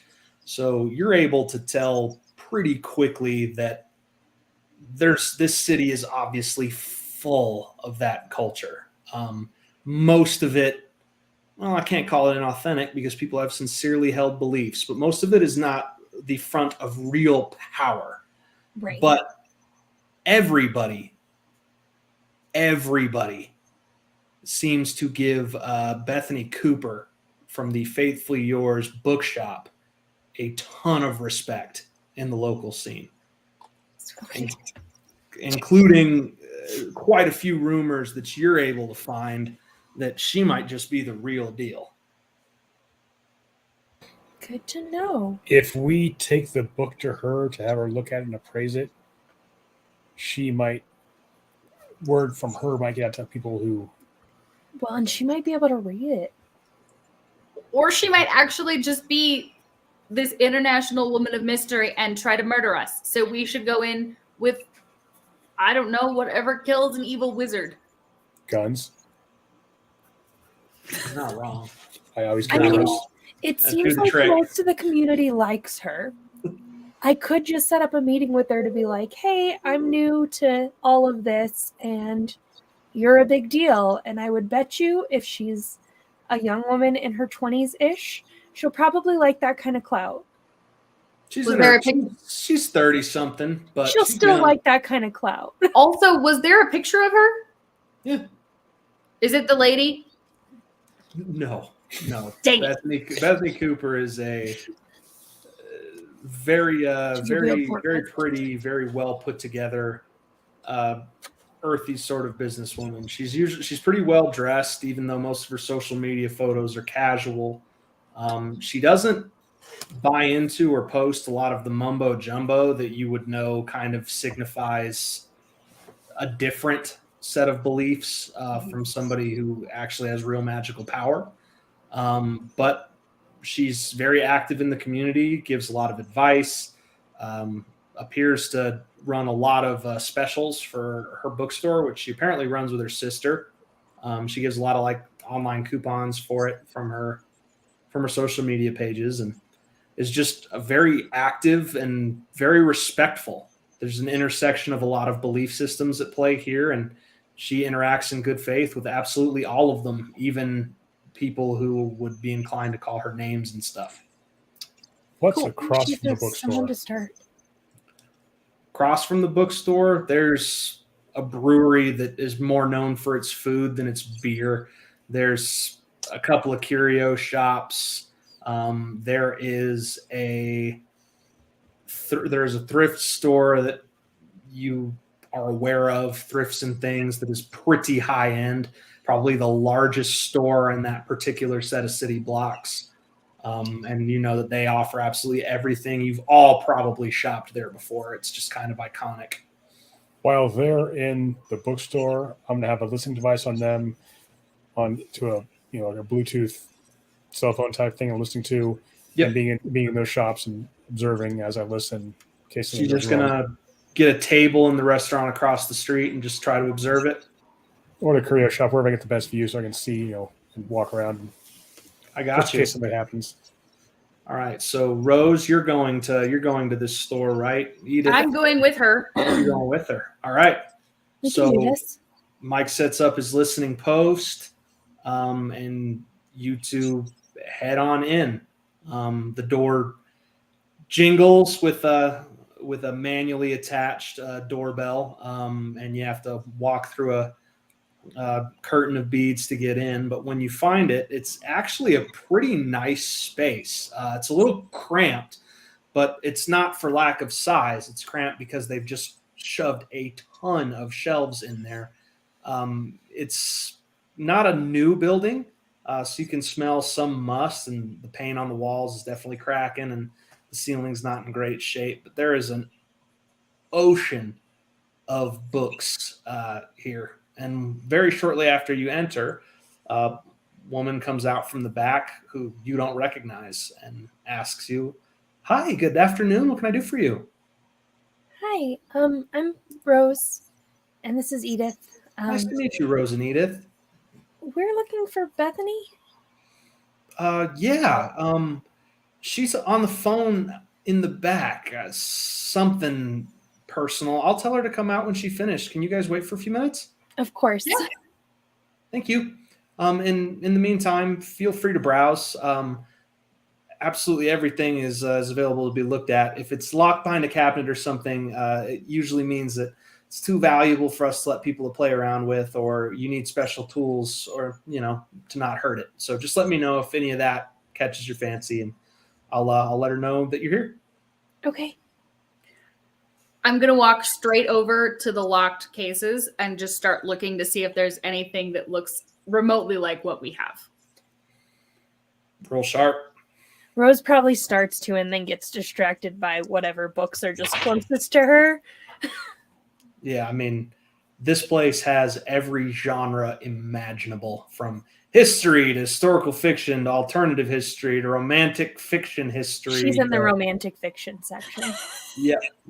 And there is quite a selection from a lot of marvelously named writers. Love it. Rose, Yes. what are you doing? I'm trying to find something nice. Thomas might be dying. I'm well aware that Thomas might be dying. Okay. Well, I rolled a 7. There is a whole lot of like occultish type stuff, but none of it like really looks authentic to you. Like, you're used to that old leather feeling and symbols that make your eyes go cross-eyed and make your temples throb when you even just kind of look at them. And these just kind of look like novelty stuff, to be honest. You recognize something from Aleister Crowley in there, but it's hard to tell if it's like an original edition or something that somebody has reproduced and bound in leather to look imposing. Okay. So there's nothing in the locked cases. Not that you can tell. Is there like a I don't know why this would be relevant. Is there like a highlighted books section? A what? Like Yeah, sure. Like books of the month kind of thing.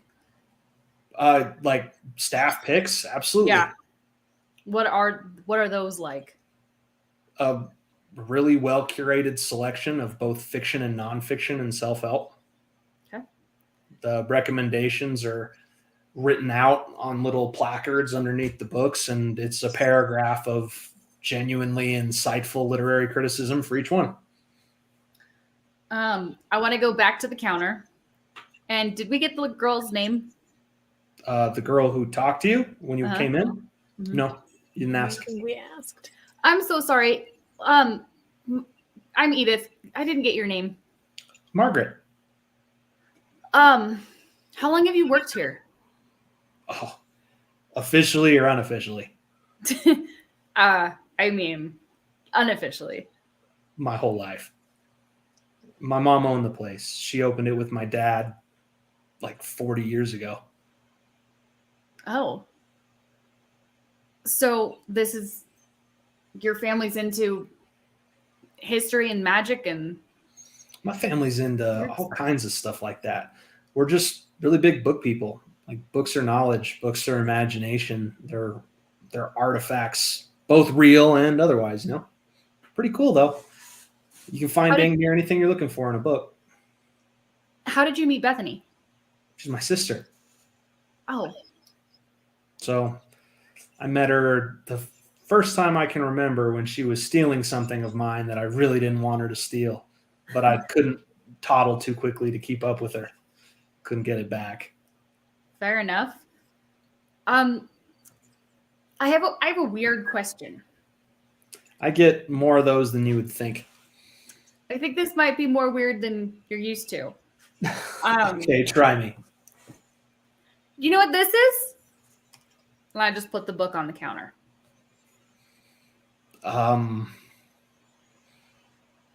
What kind of answer are you looking for?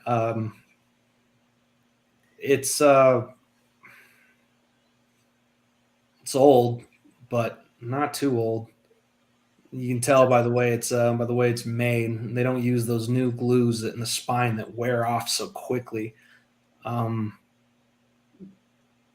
Yeah, this was hand printed, as I'm sure you're aware. So this book is, it wouldn't shock me if it was a predecessor to those Moleskine journals. It looks like something that they'd sell as like some kind of novelty notebook at like a fair or something. Have you ever seen a cipher like this? And I'll just open up the book, the pages. Not really my specialty. You see a lot of people writing in ciphers for pages at a time and a lot of old and rare texts, but writing in code is extremely laborious. Very, very difficult to do. A lot of people don't have the discipline to do it and pass on the information verbally. So why would someone write a whole book this way? Want to keep something written down. Usually when you write something down, it's because you want to keep a record so you remember. It's the whole point. I probably should have asked this before now, but it is not in Edith, Rose, or Rari's handwriting. You don't know. How do we not know? We know what our handwriting looks like. It's not what you would recognize as your handwriting, but could you tell if this absolutely did not come from one of your hands? No. Okay. That's a terrible thought. What? Okay, cool. It's fine. It doesn't matter. We wrote a terrifying book that scares ghosts while we were sleepwalking? Kind of sounds like it. So, are you looking for a book on ciphers? Is that what? I mean, I've got some like spy cryptographic stuff in here, but I'll be honest with you, I've read most of them because I like that spy stuff, and I don't know that you're going to find me help. I don't think so either. Do you?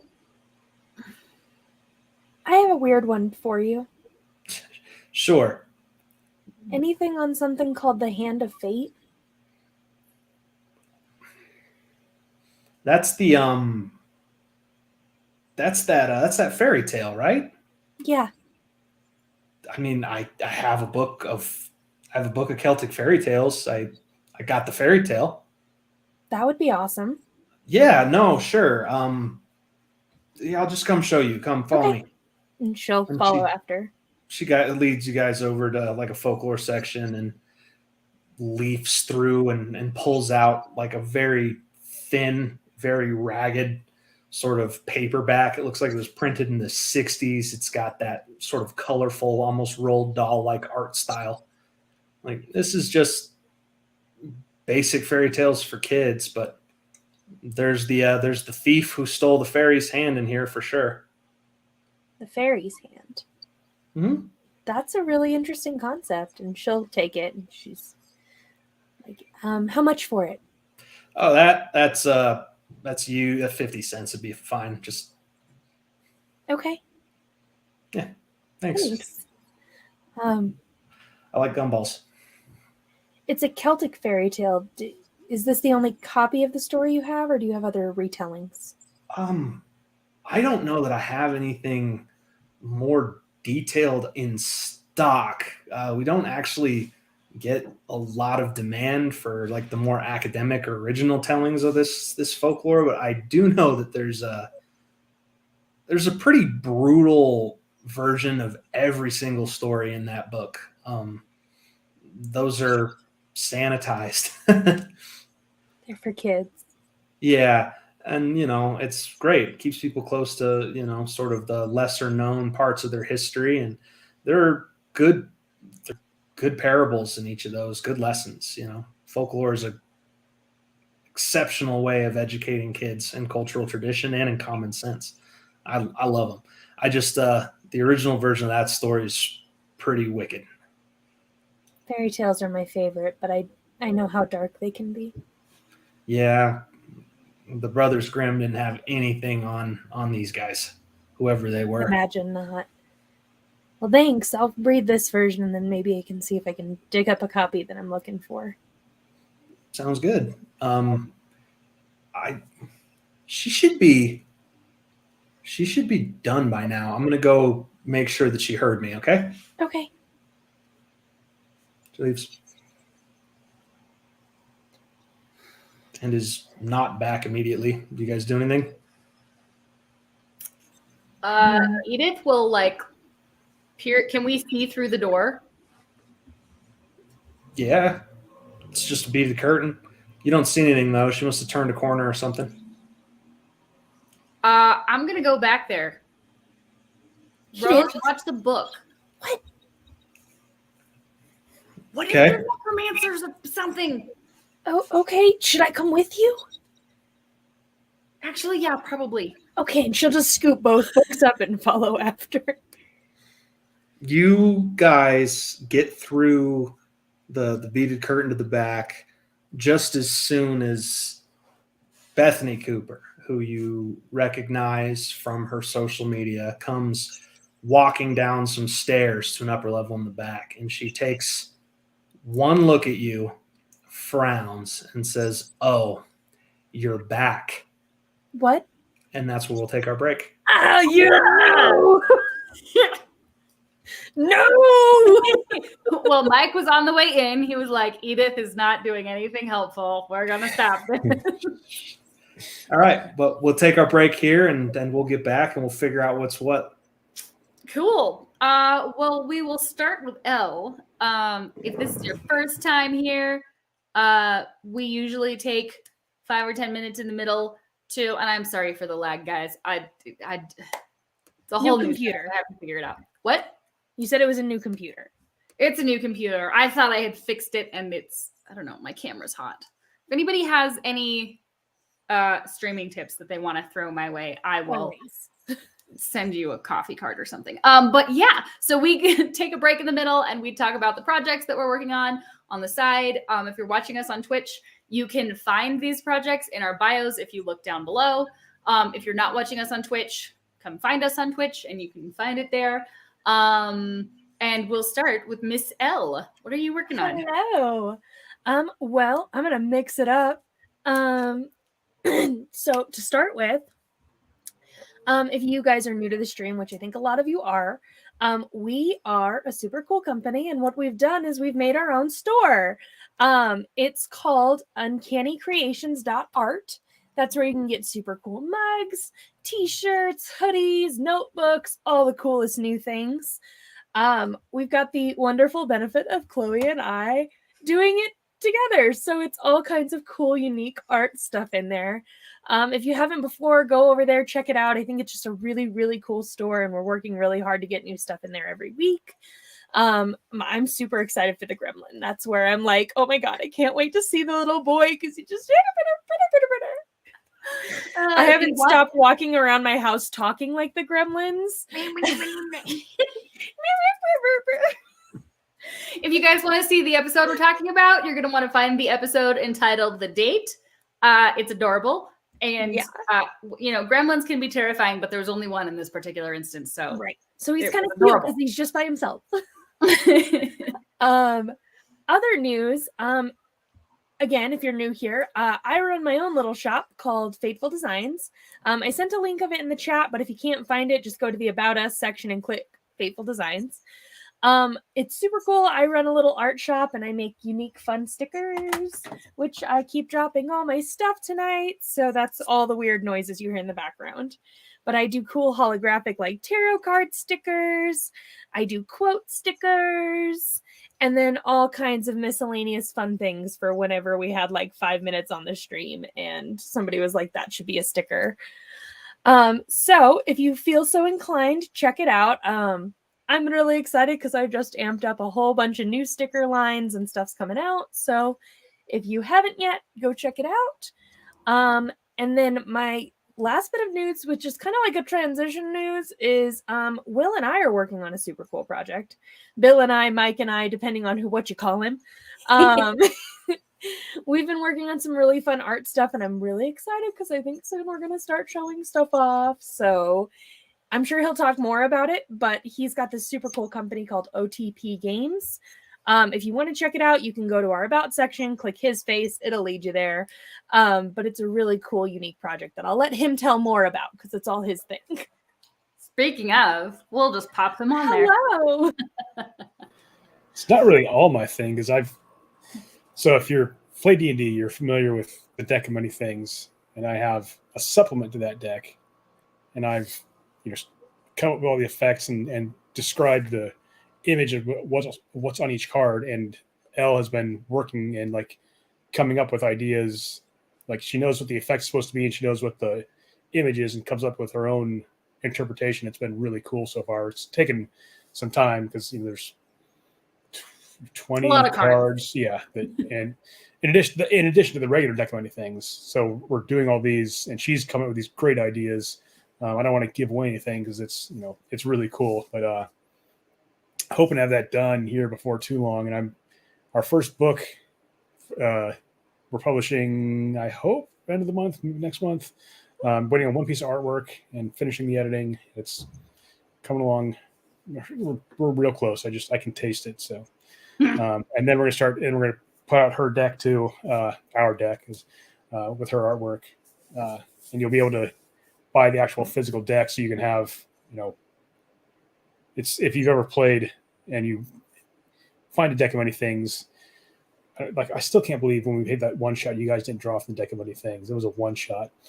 But if you're sitting around a table, it's so fun to draw cards, especially when they're the actual represent what they actually are, instead of just drawing, I got a king of diamonds, that's a good one. But if you see someone should have just punched my character and taken the deck, been like, we're doing this, it's happening. I felt kind of bad only drawing 3 cards on a one shot. I should have drawn like 7. Draw all of the cards. Bill's shop is for those of you who want supplements for your D&D games. Primarily, I'm assuming. Yes, I guess Pathfinder too, but it's the first supplement book's going to be a bunch of weapons, magical weapons, cool, and armor. Nice. More martially oriented, and then working on an arcane oriented book, which will be ready soon after. And that's where the deck comes in, and that's where you can buy the book or buy the deck or both. Very cool. Sweet. Well, stay tuned. We will update everybody's bios as that happens. And thank you, Bill. I think the last thing is probably me, and I'll wait for everybody. I guess everybody's just about back. As I pop everybody back in, this coming Thursday is Read, Watch, Vent. So we have a little movie book club, and we have been reading this particular month, Death on the Nile, Murder on the Nile, Death on the Nile by Agatha Christie, and watching the movie. And we are going to discuss. And I'm very excited because we've actually decided on our next lineup of books, which is going to be super like fantasy, horror, thriller oriented, which is my genre. And I should have just been embracing this from the beginning of the show.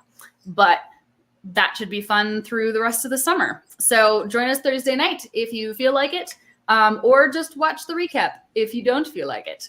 There will be spoilers. But Agatha Christie's book has been out for literally a generation and a half. So I feel like if you haven't read it at this point, it's on you. And with that, let me get our keeper up to the top. Sorry, Ale. Boop. Oops. Hold on.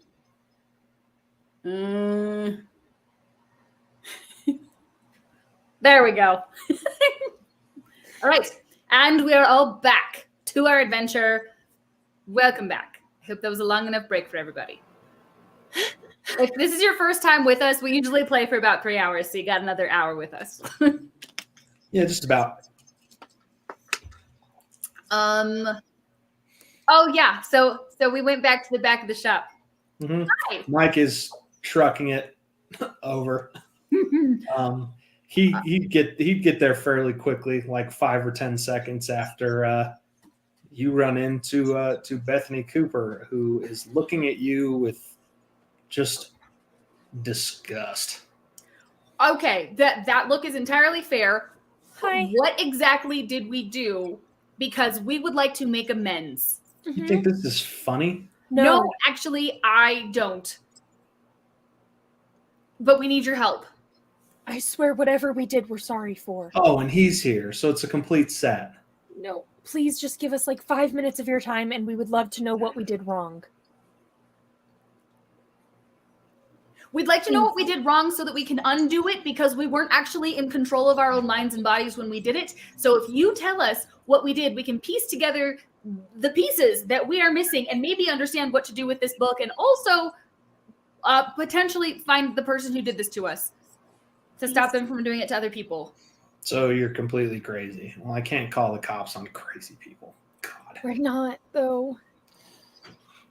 I thought you had a more open mind about this sort of thing than most people do. I think she's calling us crazy because we shouldn't be messing with this. I'll give you one chance. You've got your 5 minutes. What? Okay, to start, I mean, you already know this, but I'm Rose, that's Edith, and there's Mike. Oh, I know. We are really sorry for whatever we did, but we're mostly here because our friend's life is at stake. Oh, you just sorry for trashing my shop, stealing. I don't know from what me. we did, but I am sorry what- if we did that. What did we steal? You cleaned out one of my entire private cases, and I tried to stop you, and the redheaded one did something to me. You know what? So sorry. Was this one of the things we took? No, what is that? We don't know, but we were hoping that you might. You are not talking anything like you talked back then. We're not those people. Correct. There is a very, very awful person who made us do a lot of things that we don't remember. We also died, so We did get we're some literally punishment not for it. even those people. You guys scared me. You said you would hurt me and my family if I told anybody. I'm so sorry. Did you tell anyone? No, I took you seriously. It's probably best because I don't know what might have happened. You have no idea. You hurt me. You gave me a taste. It was horrible. I'm glad that's not you anymore. It was terrible enough that I believe you, actually. You aren't those people. I'm sorry. Me too. I guess I'm sorry too. Our What? friend has maybe a week to live if we don't find the people who did this to us. And we think that book might be able to lead us to them. Or lead them to us. That book? Yes. Can I see it? Of course.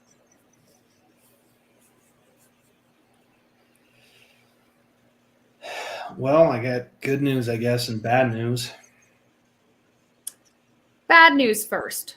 Yeah. I can't read it. Disappointing, but not unsurprising. Good news? Good news is I've seen it before.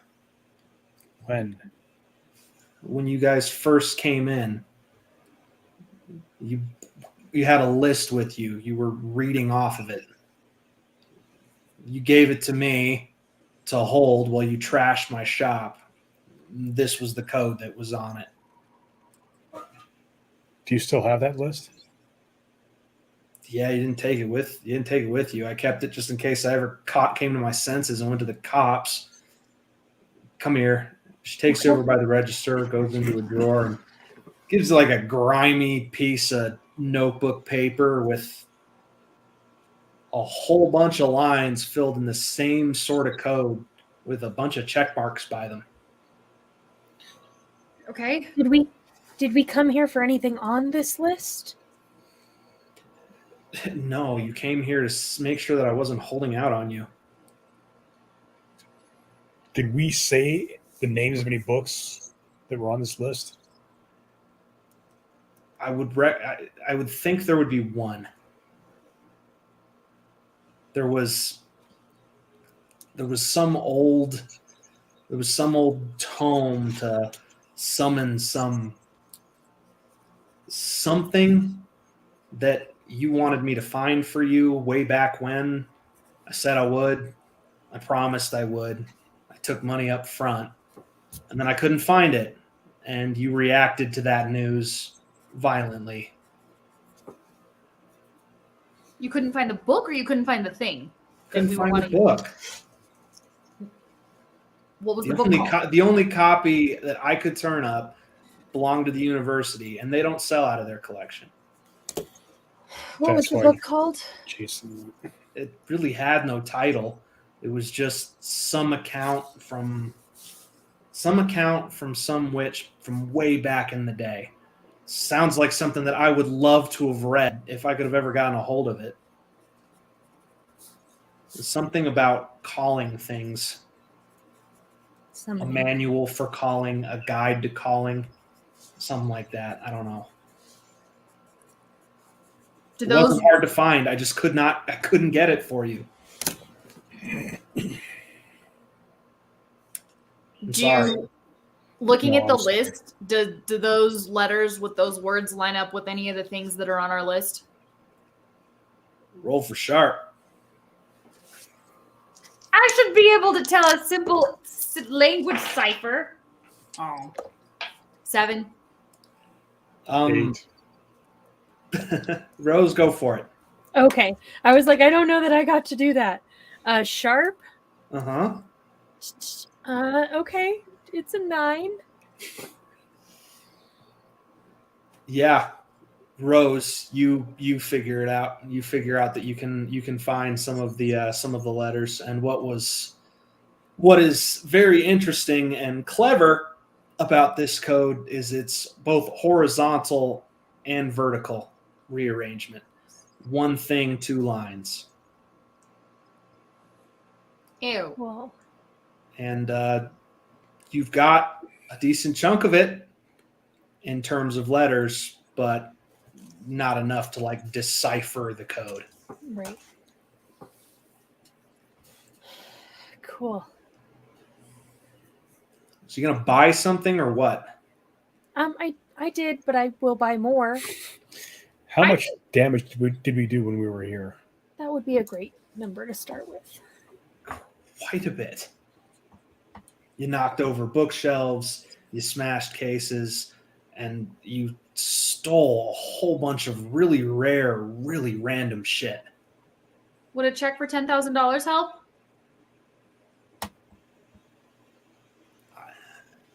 I hate being a good person.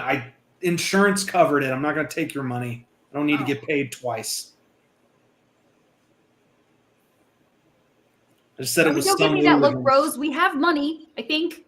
I just didn't know we had that much money. I don't know if we don't have that much money. What good is our money? That's like barely any money. We're college students, Edith. We're trying to be on the same level. On set. Ladies. You have a little over $38,000 from Thomas, and he did give it to you guys to supervise. Yeah. Right.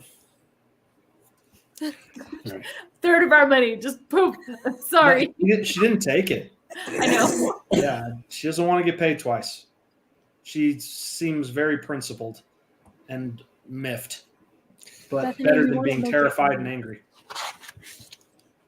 We really want to make it right. Was there Listen, any? Oh, sorry. there's a woman who might come in here asking about this book. She's going to. I show her the picture we have. Oh, no. Nope, I'm done. You can leave. You can go. Do you know who this is? You can go. No more. Nope. Nice doing business with you. Bethany, Have a nice please, day. Please. Nope, get out. Please. Get out. We can help you. No, you can't. Why do you say that? You ever met her? What are you doing throwing her picture Yes, around? we met her. What's wrong with her picture? She's terrifying. We're desperate. At least I am. If she comes in here asking for the book, let her know we have it. But Yeah. Come in here looking for the book. It's her book. this is her book. It's her code. Her list. She was with you when you trashed the joint. Right. So if she comes back, give us up. That's what he's saying. That's what we want you to do. I hope to God she doesn't come back. Sorry. She didn't leave you any way to contact her about, I assume. I mean, yeah, I've got her client file. Could we have a look at that, please? I can't just give you my client files, Can we especially buy not it? the one who told me she'd break every bone in my body. When you last saw us, we were working with her, right? Yes. So if you let us take a look at it, it's not really like you're giving me anything confidential, right? Real charm.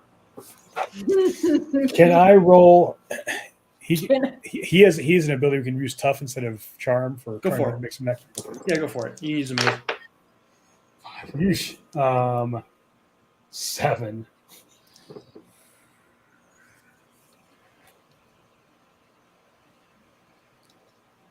I'll tell you what. I am going to take my sister to lunch. I'm going to lock up behind me. And if you are still in here shopping and decide, because you're criminals, to go rooting around my client files in my office upstairs, well, I can't stop you. Thank you. Margaret, I'm hungry.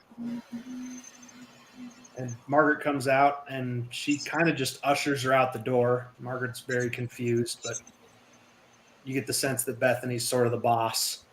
I give her some money for lunch. Margaret takes it. She's like, cool. Let's go look at that And, client file. you're alone in the store. Are there any cameras in the store? There aren't, and it's conspicuous. All right. Let's go up to their office and look through client files as quickly as we can. How many Look. people did we do that to? Sure. Guys, it's a miracle we're not like literally in federal prison. Are these client files alphabetical? Yeah, that's not hard. There's a standard filing system. All right. I find Allegra should be the towards the first front. file. All right. I'm also looking for Judy McGovern, Fred Power, Laura Slade, Lucia Karts, anyone else. I'm just looking through all these files, see if there's anything else while they're digging through the Lisa Allegra one. So the only other client file you find is for Fred Power. And what you determine really quickly looking through these is these girls locate rare books for people on the side, which is a perfectly legitimate line of work. It is just a special investigative job. It's very, very, very complicated. And girls, you would know this because part of your college education included at least the basics in the rare book market and locating hard to find texts. Can we also look for a Rosemary Celeste, a Mike O'Connor, and Edith? Oh my God, I don't know Edith's last name. Jameson. Thank you. Of course you can. You don't find it though. Okay, just checking. I mean, there's the only other file for any name you recognize is Aiden's got a file. I mean, that makes sense. He needs to find books. I'm going to photograph everything in all the files. All right. That's fair enough. Do we find anything else interesting while we're looking through in real time? What you find mainly is lists of books, lists of texts, lists of artifacts, even antiques, and a business card in each of them. For contacting these people? For contacting people in the file. Every file you look at, every file you leaf through has a card with contact information. All right. Any books that are crossed off, like they called back and said, hey, we found this one, you don't need to look for it anymore, or anything like that? There are books with stamps, usually with either acquired or located.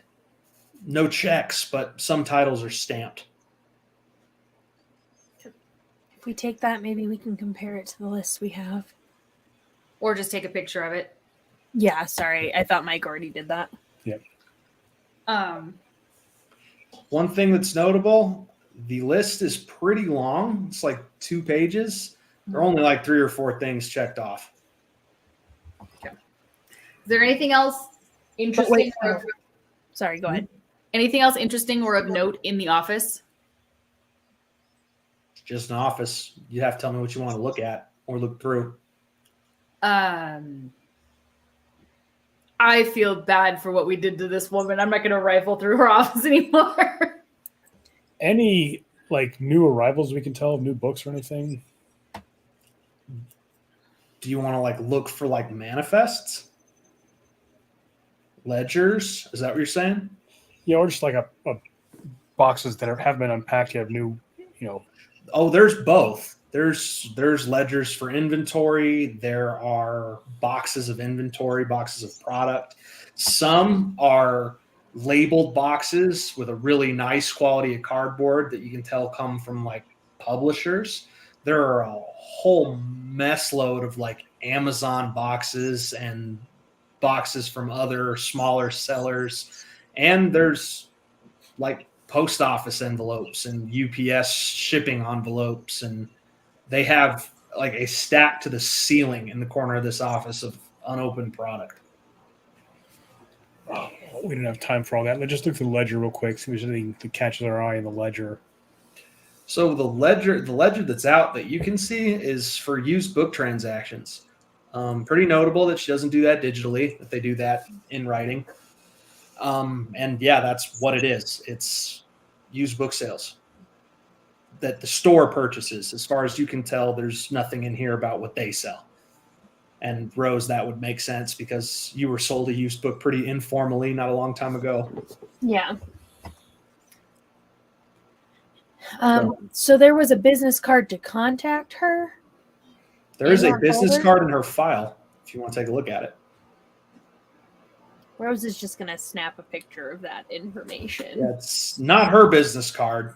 but it's a card. It's a card that's connected to her file. What is there a name on it?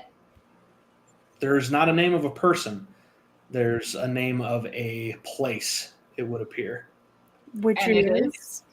Reckless Curios. Is that a place in Wieldport that we know of? You've never heard of it. Okay. Is there an address for it? But I'm There's gonna no look it address. up on my phone. There is a phone number and an email. You look it up on your phone? Reckless Curios. Yep. This is a website selling occult-themed antiques and replicas and things. It looks like it runs the gamut from actual expensive replica furniture to like really, really crappy, like poorly made ritual dagger letter openers. Okay. Scrolling through the website, is there anything that looks like it might be able to summon a demon? Do you show it? Did you just look at it by yourself? No, Rose was looking it up too. I'll show it to Mike. Yeah, I'm gonna look over her shoulder. Rose and Mike, you would both know that this is a front website. It's not real. It's too Why bad. would I not know this? You don't have the background. Michael has several front websites. Yeah, it's a front website. It's not real. No one would And shop at a Rose? place like this. It looks like a bad GeoCities website. It's 2022. I'm not really sure why Rose would know that, but she knows it in her soul. She does a lot of online shopping. You do a lot of online stuff. You know what a fake page looks Right. like. Well, we could try calling the number. Maybe let's call it from not inside the shop of the lady who's trying to hide from the situation. Right, and also not our cell phones. I am grateful on behalf of these characters. That Yeah. Same. I really decided like not them. to do that. Little Margaret Right. was so sweet. I Yeah, have a few burner phones I've had for a while. We can use one let's of get those. out of the out of the place and Well, we're locked in right now, so Yeah, you only have to Actually- wait like 20 minutes before they come back. with I some could fast I food. could probably. Well, it's locked. We can unlock it, and I can lock it with a bump key from the outside. Yeah, you could. You have the tools. I'll go ahead and do that. Yeah. and I'm gonna leave a note oh no, I'm not gonna leave a note. Never mind. I probably start and Rose is like, what are you doing? Rose is You like, did- we shouldn't do anything that will affect these poor people anymore. Just leave a cipher and put a frowny face at the bottom. Just No say it. ciphers. Fine, I won't leave anything. I'm just gonna leave good vibes. Let's go. Is there are there payphones? Does this city still have a payphone in it? I mean, there are still payphones. They're just rare and very, very rarely functional. I'm gonna Google payphones near me. On your that's a thing smartphone. you can. That is a thing you can look up. And? Near is relative, but you can find Really? payphones if you want. Edith, what are you trying to do? Well, we don't want to call from our phones. And we also probably don't want to call from somebody's house or a business that could get blown up. But a payphone is A payphone is a payphone. What are we gonna innocuous. do? Blow it up?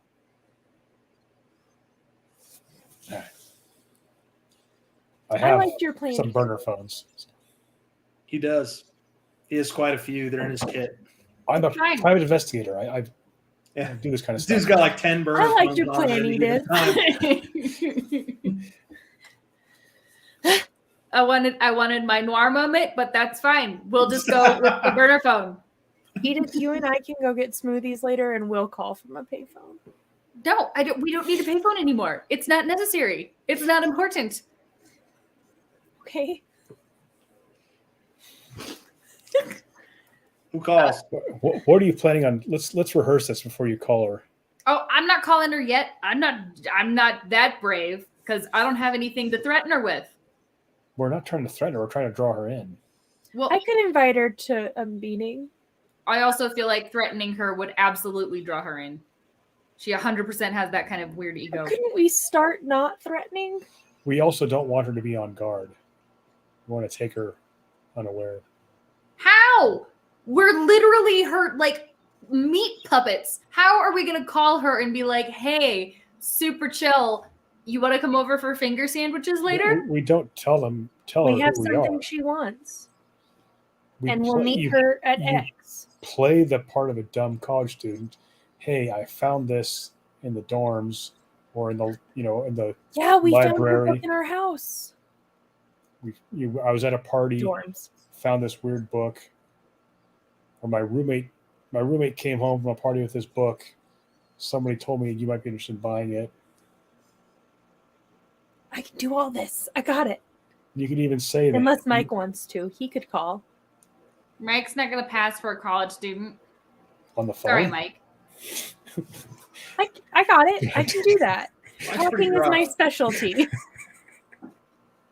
It's just I was on an exchange trip with a guy who was Mike's age who tried to pass for a college student and got very upset when we asked him questions about Might be like, sup, dog. I was actually in college when Mike is now. So. How's it going, dude? What's up, fellow kids? Yeah, but you can't pass for a dumb college student, Mike. You have obviously got years and probably sense. All right, so look, I know my job here. I got it. Well, we need to make sure where we're going to have her meet. We want to set up and go to ambush site. I mean, she likes these weird clubs, so that would be the easy one. We could ask her to meet us at a Felton Park. They're all over the place. We could have her meet at the university. I mean, wherever you think is best, I will tell her to go. If you were going to sell a book you found to somebody, where would you meet them? Probably a coffee shop. I won't get murdered at a coffee shop. That you know of? Well, with normal people.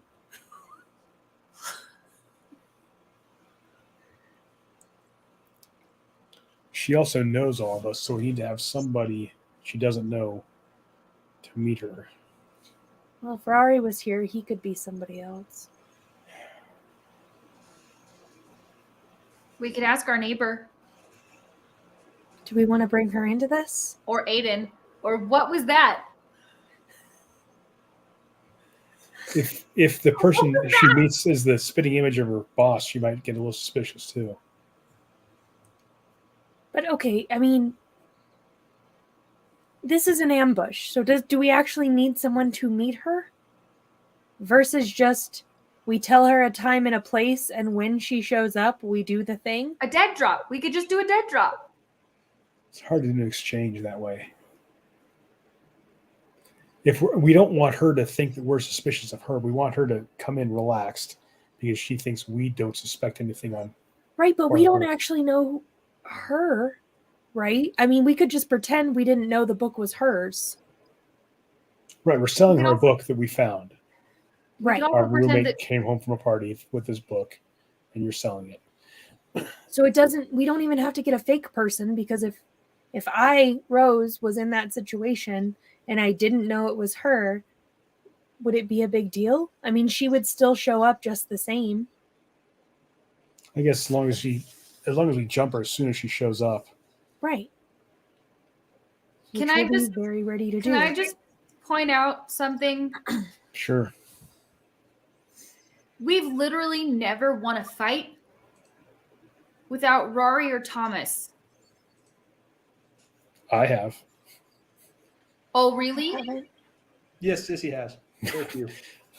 Very few in his day. I've killed plenty of demons. Mike's a pretty dangerous dude.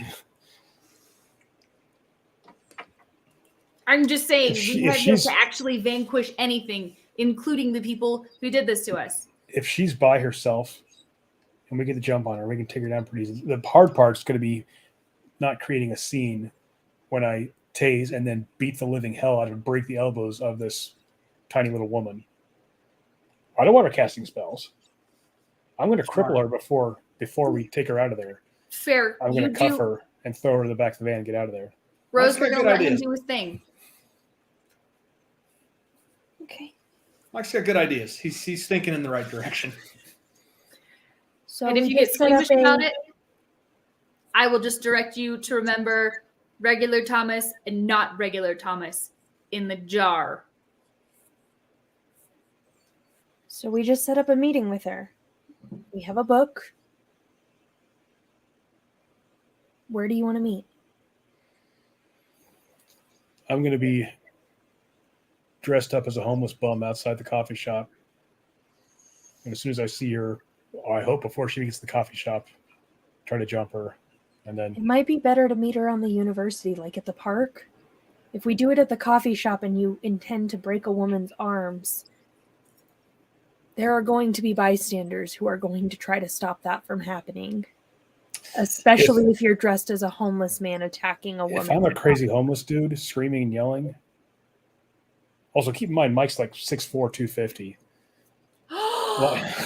A lot of people are going to be terrified, but not step in. This is a college town.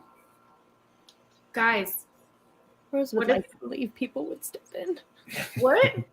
Rose would like to believe that if a giant homeless person ran into a coffee shop and attacked a woman, someone would step in. I'm hoping to before she gets in the coffee As shop. a woman going to that coffee shop, I would hope somebody would step in. Edith, what's your idea? And then you guys should commit to a course of action and see how it plays out. What if we call our zombie buddies and lure her into someplace with them? At least then we have some numbers. That's not a terrible plan. Because I'm sure there's something like a small somewhere they could meet us. Someplace over by the park where they were all riding. Then we have a little bit of backup. And we just tell them to dress their best and try to look as alive as possible. They're alive now. They're not. No, they just eat cabbage. No, they just eat cabbage. They're still very undead. But yeah. Huh. They But might still it's a eat hard- hard. At least have them buy the coffee shop. Right. We'll text them to meet us around there. So we're set on the coffee shop. I think we call her, I tell her that I have a book and I will meet her at the coffee shop. Okay. And we hope that everything goes right. No zombies? No, yes, zombies. Zombies in the area. So you guys contact your horde of friendly zombie buddies to give them the heads up. And Rose, you're gonna call her from the burner. Yep. Do you do so? Uh-huh. All right. Phone rings 7 or 8 times, and somebody answers, but says nothing. Hi there. Is anyone there? How did you get this number? I found it in this book that I found. A book that you Mhm. found. Yeah, my roommate came back from a party with it, and it looks super old and important, so I thought I would try to call the number in the back. All right, you got my attention. Yeah, it looks really important, but if you don't want it back, I'm sure I could take it to the library or something. No, why not? Okay, I love my book back. Are you near Felton? I can be. Okay, cool. You know the coffee shop? Yes, I do. Want to meet there? That sounds just fine. How will I know who I'm looking for? Well, I'll have the book, but I guess that's a fair point. I'll wear pink. Just pink outfit, pink shirt? Yeah, my name's Mary. Okay, Mary. I'll meet you at the coffee shop shortly. Wear pink. Okay, sounds good. Thanks. And she hangs up very quickly. She's going to recognize you the minute she comes. I understand that. That's- I panicked a little bit, but we're going to make it work. That's why we don't want her to get inside the coffee She's shop. not going to make it inside the coffee shop. We're not I'm taking in the book coffee with shop. us. We're not going to take the book with us. Okay. All right. So Wait, how they do y'all kind of look set like this those. up? They look like those old moleskin notebooks, like the ones that everybody buys as novelties. Yes, they do. Would we say Rose owns one of those, being a dramatic girl? I could be very easily sold on that, and I'll allow that to happen. Rose is going to take that then as the decoy. And Edith is going to have I feel like they have done some like random like Halloween parties there. Edith is going to make Rose wear a wig. And it Yes. probably isn't a great looking wig. It's probably old Sure. and whatnot, but it's like brown hair or blonde, because Rose is a fantasy kid. I won't say we don't have theater equipment somewhere in the house. Sure. Yes. I'm not fighting you on it. You know what? Pink hair. And she'll wear a pink sweater too? Is that too much pink? We just don't want her to recognize you right away. Right. And she'll do some more dramatic makeup, like heavy eyeliner and shit that she wouldn't normally wear. We're going gothic fantasy girl. Gothic pixie dream girl. Bubblegum core. That's Thank what you. this is. Bubblegum core is what we're going for. Okay. And, all right. And I'm going to contact the zombie dudes and be like, hey, it would be super great if you guys could be a little bit of potential backup by the university coffee shop. Just, Why? What? Why? They're our friends. Because we need your help and you kind of owe us one? Yeah. People don't like us in public. We smell bad.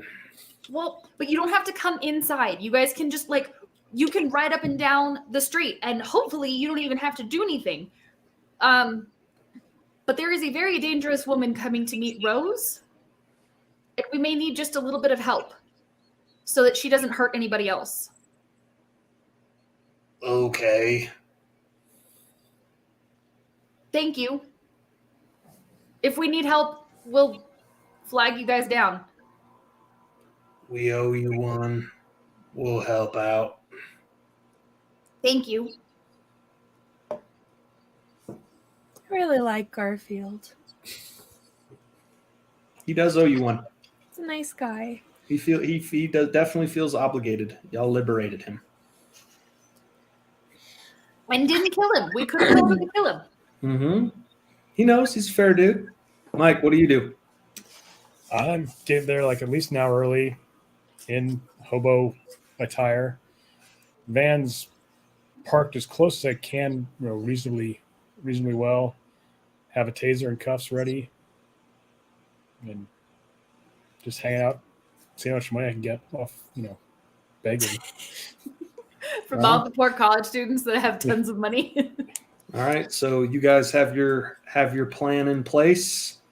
One more thing. Before we leave, Rose asks Kat to hide the book in the house somewhere. The real Kat one. thinks that is a fun instruction and agrees to do so. Cool. Perfect. Thank you. And then she'll go. All right. So you all arrive, take your positions. Oh, I'm probably in the van, to be perfectly honest. Because I can't go in with her.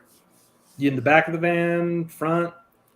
I'm driving getaway, so I'm in the front. I'm Okay. going to zoom them up once Mike breaks her elbows. All right.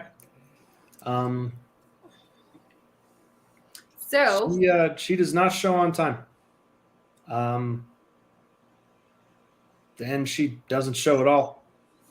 In fact, it becomes pretty conspicuous that you are waiting. She'll call. There's no answer.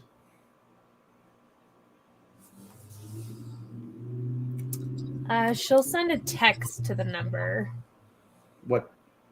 She's like, hey, not sure if you're coming, but I'm going to take it to the library if you're not into it. No response. No response. Nobody tapping your shoulder. Nobody recognizes. Just late day coffee shop stuff. Rose is going to make a very big effort of a noticeable effort of putting the fake book back in her bag. And then she'll send a text to Edith and Mike with what the fuck? Yep. All right. What do y'all text back? What do you do? And then Edith thought of it. Just how to get out of here. I'll meet you guys at the house later. texting, Mike, is it possible that she's already at the house and this is just one of those situations where we go back thinking we're going to go, just kick back and have tea, and then she jumps us and we're kidnapped and you have to come find us all by yourself? Send. Michael's not texting. He's like talking into a mic. Yeah. The homeless guy is texting on his phone. Edith's like, Yeah, it's not a bad idea. Rose is gonna go get a coffee to like keep the look up, so she's Rose? not just standing there with a like her phone. Like, what in the hell do I do? Rose, Mike's not texting me back. Buy the homeless man coffee and show him your text. Rose is like, "Okay, got it," and she'll take a coffee out to the homeless man. And she's like, "Here you go, sir." Oh, yeah. Oh, why are you guys sticking around here? It's not going to happen. Okay, well, that makes sense. I think I'm gonna head home, but it was really nice to meet you, and I hope you get your life together. And she's gonna go get in the van. Where's Mike? He's asked why we weren't leaving. He needs to come with us. Okay, but in what world would I show my phone to a homeless person? I don't know. Nobody cares. People do weird things with homeless men all the time. He said to get going and he'll meet us. Both of you roll weird. Oh no. Okay, Oh, well, I'm no. okay. I don't know what Edith's doing, but I got a 9. Okay. What'd you get, Edith? I got a 1. What? Ooh. How do you even get a 1? Because I have -1 in weird. You control a dragon and you have a -1 in weird. In fairness, I just hold his coin. I don't really know what I'm doing. I'm weirder than you. Yes, you are. So, Rose, this is all unfolding. You get a little feeling that something just feels off. Like Yeah. you're pretty sure it's not paranoia. It's just something feels weird. You can't quite tell what it is. You just know that something's odd and you're on your guard. You get into the van, and while you're talking with Edith, you notice very quickly that something has happened that maybe shouldn't have happened, and that's that your shadow has gotten into the van with you. Edith is, however, unfortunately very distracted by sending rapid fire text messages to Mike and come get us. just delaminating in general, being very frustrated and noisy and loud, and is thus completely unprepared when your shadow literally seems to spring to life and completely envelop her like a blanket. Me or Edith? Edith. Oh my god. And starts to drag her rapidly towards the back of the van. Rose is gonna reach and try to hold her. Yep. You may roll tough at a -2. It's my turn to have a 0. Yep, at a -2. Okay. So -3 because I have a -1. So I got a 7 after all that. You managed to reach out just in time to grab her shoe, which comes off. And the next thing you know, the back of the van is open and the shadowy thing and Edith are gone. Oh my god. And she'll just start screaming for Mike. Mike, I'm sure you hear and come over. Yeah, come running over. She's just gone. Oh my What god, happened? Edith is just gone. Is there any sign of anything? No, other than the fact that your van had its door busted open from the inside by something that hit very hard. It was on her and I tried to grab her and now she's gone. Mike, what do we do? I don't know. This is not anything I've dealt with before. Mike, roll sharp. Oh. 5. You were being watched. That much you can divine. You Yeah. thought you were setting the trap, but a trap got set for you. But you got no other insight into it.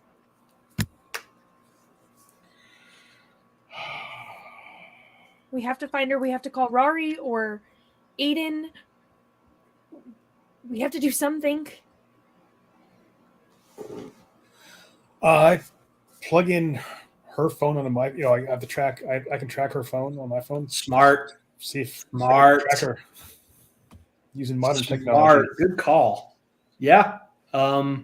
It'd take you a little bit to pull that up, but when you do, one of the things you notice that absolutely makes your eyes bug out of your head is she is all the way on the other side of town, and that dot is moving quick. All right, that'll give me time to suit up while you're driving. Perfect. And Rose will get in and, like, even though she hates driving, we'll start speeding down the road. Right on.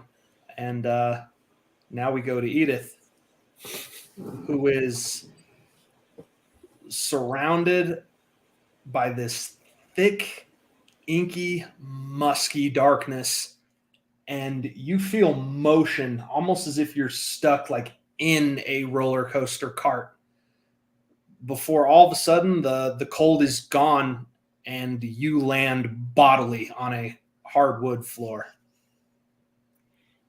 That was not okay. You're in a very, very nice apartment. And there is a small, diminutive woman making a drink at a bar nearby. Edith, nice to see you again. I genuinely wish I could say the same thing. Go so much easier and more pleasant if you didn't treat me like I was stupid. You found a book at a party. My book at a party. Ooh. I don't know what you want from us. We actually kind of need your help. I don't take meetings, Edith. I set them, but you've got me curious enough to set them. I would think you would never wanted to see me again, and here you are. So I'm going to give you, let's say 60 seconds to tell me what you want. And then depending on how you do, I skin you alive, feed you to something very, very, very dangerous, or maybe we can do business. Go. We need you to call an incubus succubus that has gotten too big because it ate the soul of Thomas. And if we don't get Thomas back, he's going to die. And Rose will probably die too. Who? You kept him in a jar on the island? Subject 0? Yeah. Succubus ate the subject? Why is that funny? I mean, his body's still here. For a lot of reasons. Damn. Okay. So you need big hungry demon boy called so you can get the subject back. Is that what you're saying? Yes. Okay. What do you got? Your book? My what? Your book. Your book of What? codes. That book? It's not my book. I gave that book to you so you'd know what to look for. You did a good job. You found them. We stole them. Well done. Okay. This whole you being Edith again was kind of unexpected. What did you expect me to be? Edith new and improved. Did it not take? What do you mean new and improved? I don't understand much about it. That was more the province of the other members of the circle. But I was led to believe that those of you who caught just a little bit of a whiff of what we were doing were supposed to be new and improved, better than ever. You 2.0. Well, I've come back from the dead twice. So I've come back from the dead twice. So congratulations. You've cured death. Oh, boy. You don't know anything, do you? I suppose that's fine. And I find myself currently unemployed. So, you want me to summon something for you? Yes. What have you got? And no, that book is worth nothing to me. You need to trade. Cold, hard value. I don't work for free, Edie. We have money. How much? 20,000. Your zero's off. Okay.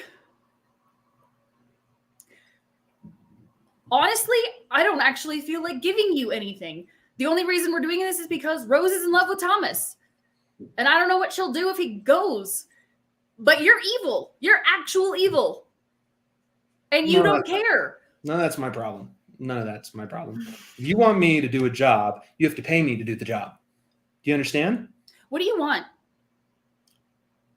$2 million or something worth something similar would be nice. Okay. So if we just gave you cash?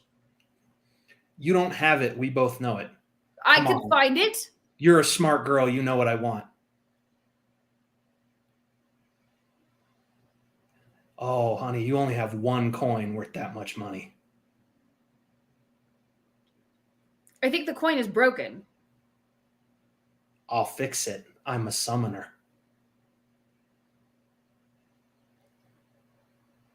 But then you'd have Rory. Yes. Yes, I would. Funny how that works. You know what I could do with a dragon? A lot. It'd be fun. Business would boom, so to speak. I want the coin. No. Art succubus for the coin. No. We have nothing more to discuss. So I'm going to give you a choice. I can either take you back to your friends, although that might be a little bit uncomfortable, or you can do what you're considering, which is attack me, and we can throw down right now, but that would be the world's shortest fight.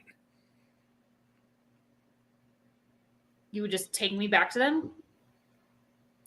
You're not on my target list. You would take me back. You would take me back to them. Oh, no, not me. No, I would have one of my pets do that. Come on. Where are we? You guys continue to believe that I'm this dumb. Think you're setting me up. I've been doing this for years. No, I'm just trying to make sure that I understand the deals that I'm agreeing to, because that seems to be pretty important in the magical community. Oh, the deal I've proposed is very, very basic. Either you give me the coin and I agree to summon, or I return you to where you're coming from and you never see me again. I'm willing to believe I'm probably the only person alive who can do what you want. I'm not giving you Rory. That's the cost. No. Take me back. Fair enough.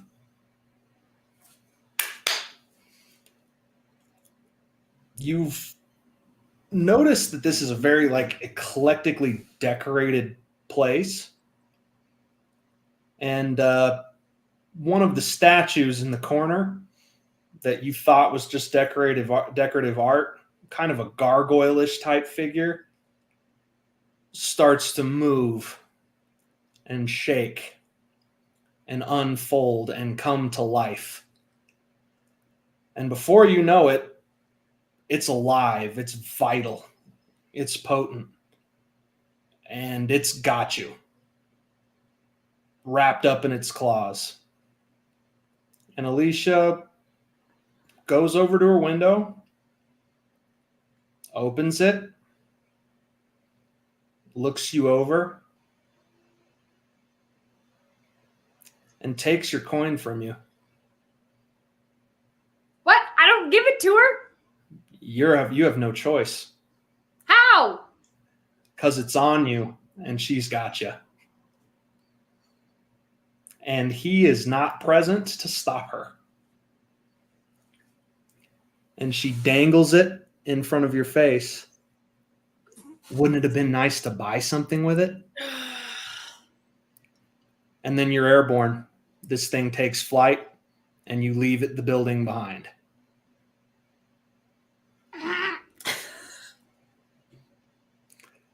It carries you for a time. Can I see? So it's carrying me up. Can I see? My eyes are open. I can see where we are. Yep, you're uptown. You recognize the parks. You recognize the very, very expensive commercial real estate and residential apartment buildings.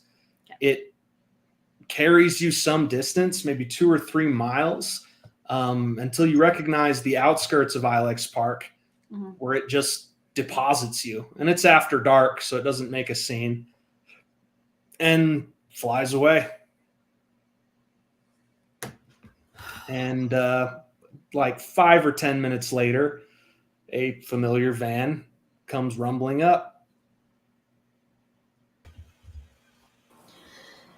Edith, oh my God. Now, did we see where she was stationary for a while? Yeah, and you probably would have taken note of it. Yeah. 5 or 10 minutes. Yeah. Well, while I was there, I probably would have texted them her exact location and been like, go find her. She's going to run.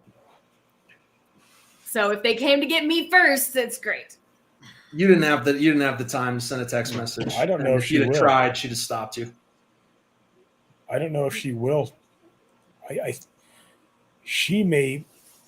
It's possible she didn't even consider the fact that we could locate you electronically. Guys, she has Rory. What do you mean she has Rory? I mean, she took the coin. Oh, God. Can she use it? Probably. So we get it back. Fix it. Did you give it to her or did she take it? She took it. She wanted me to give it to her in order to do what we wanted, and I said no. And I didn't think she could take it. I know Rory couldn't take it from you, right? A couple other people have tried to take it, and they couldn't either. Or I couldn't give it. I don't know. Okay, well, we'll get it back. She has a dragon. She literally has a dragon that A, doesn't like people, and B, has to do whatever the heck she says.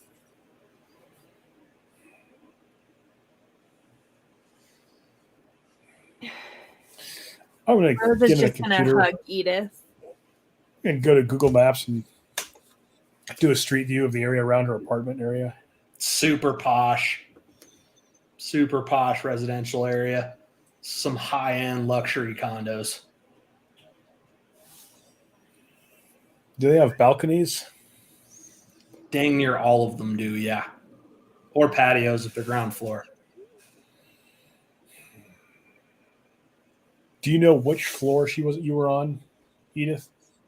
Top. Penthouse, probably.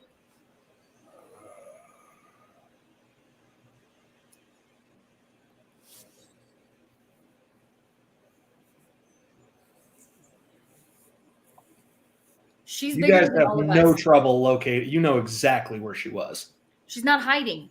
She's not even hiding. She's not scared.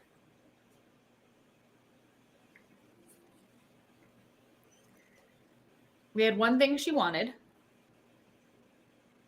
The book was ours, apparently.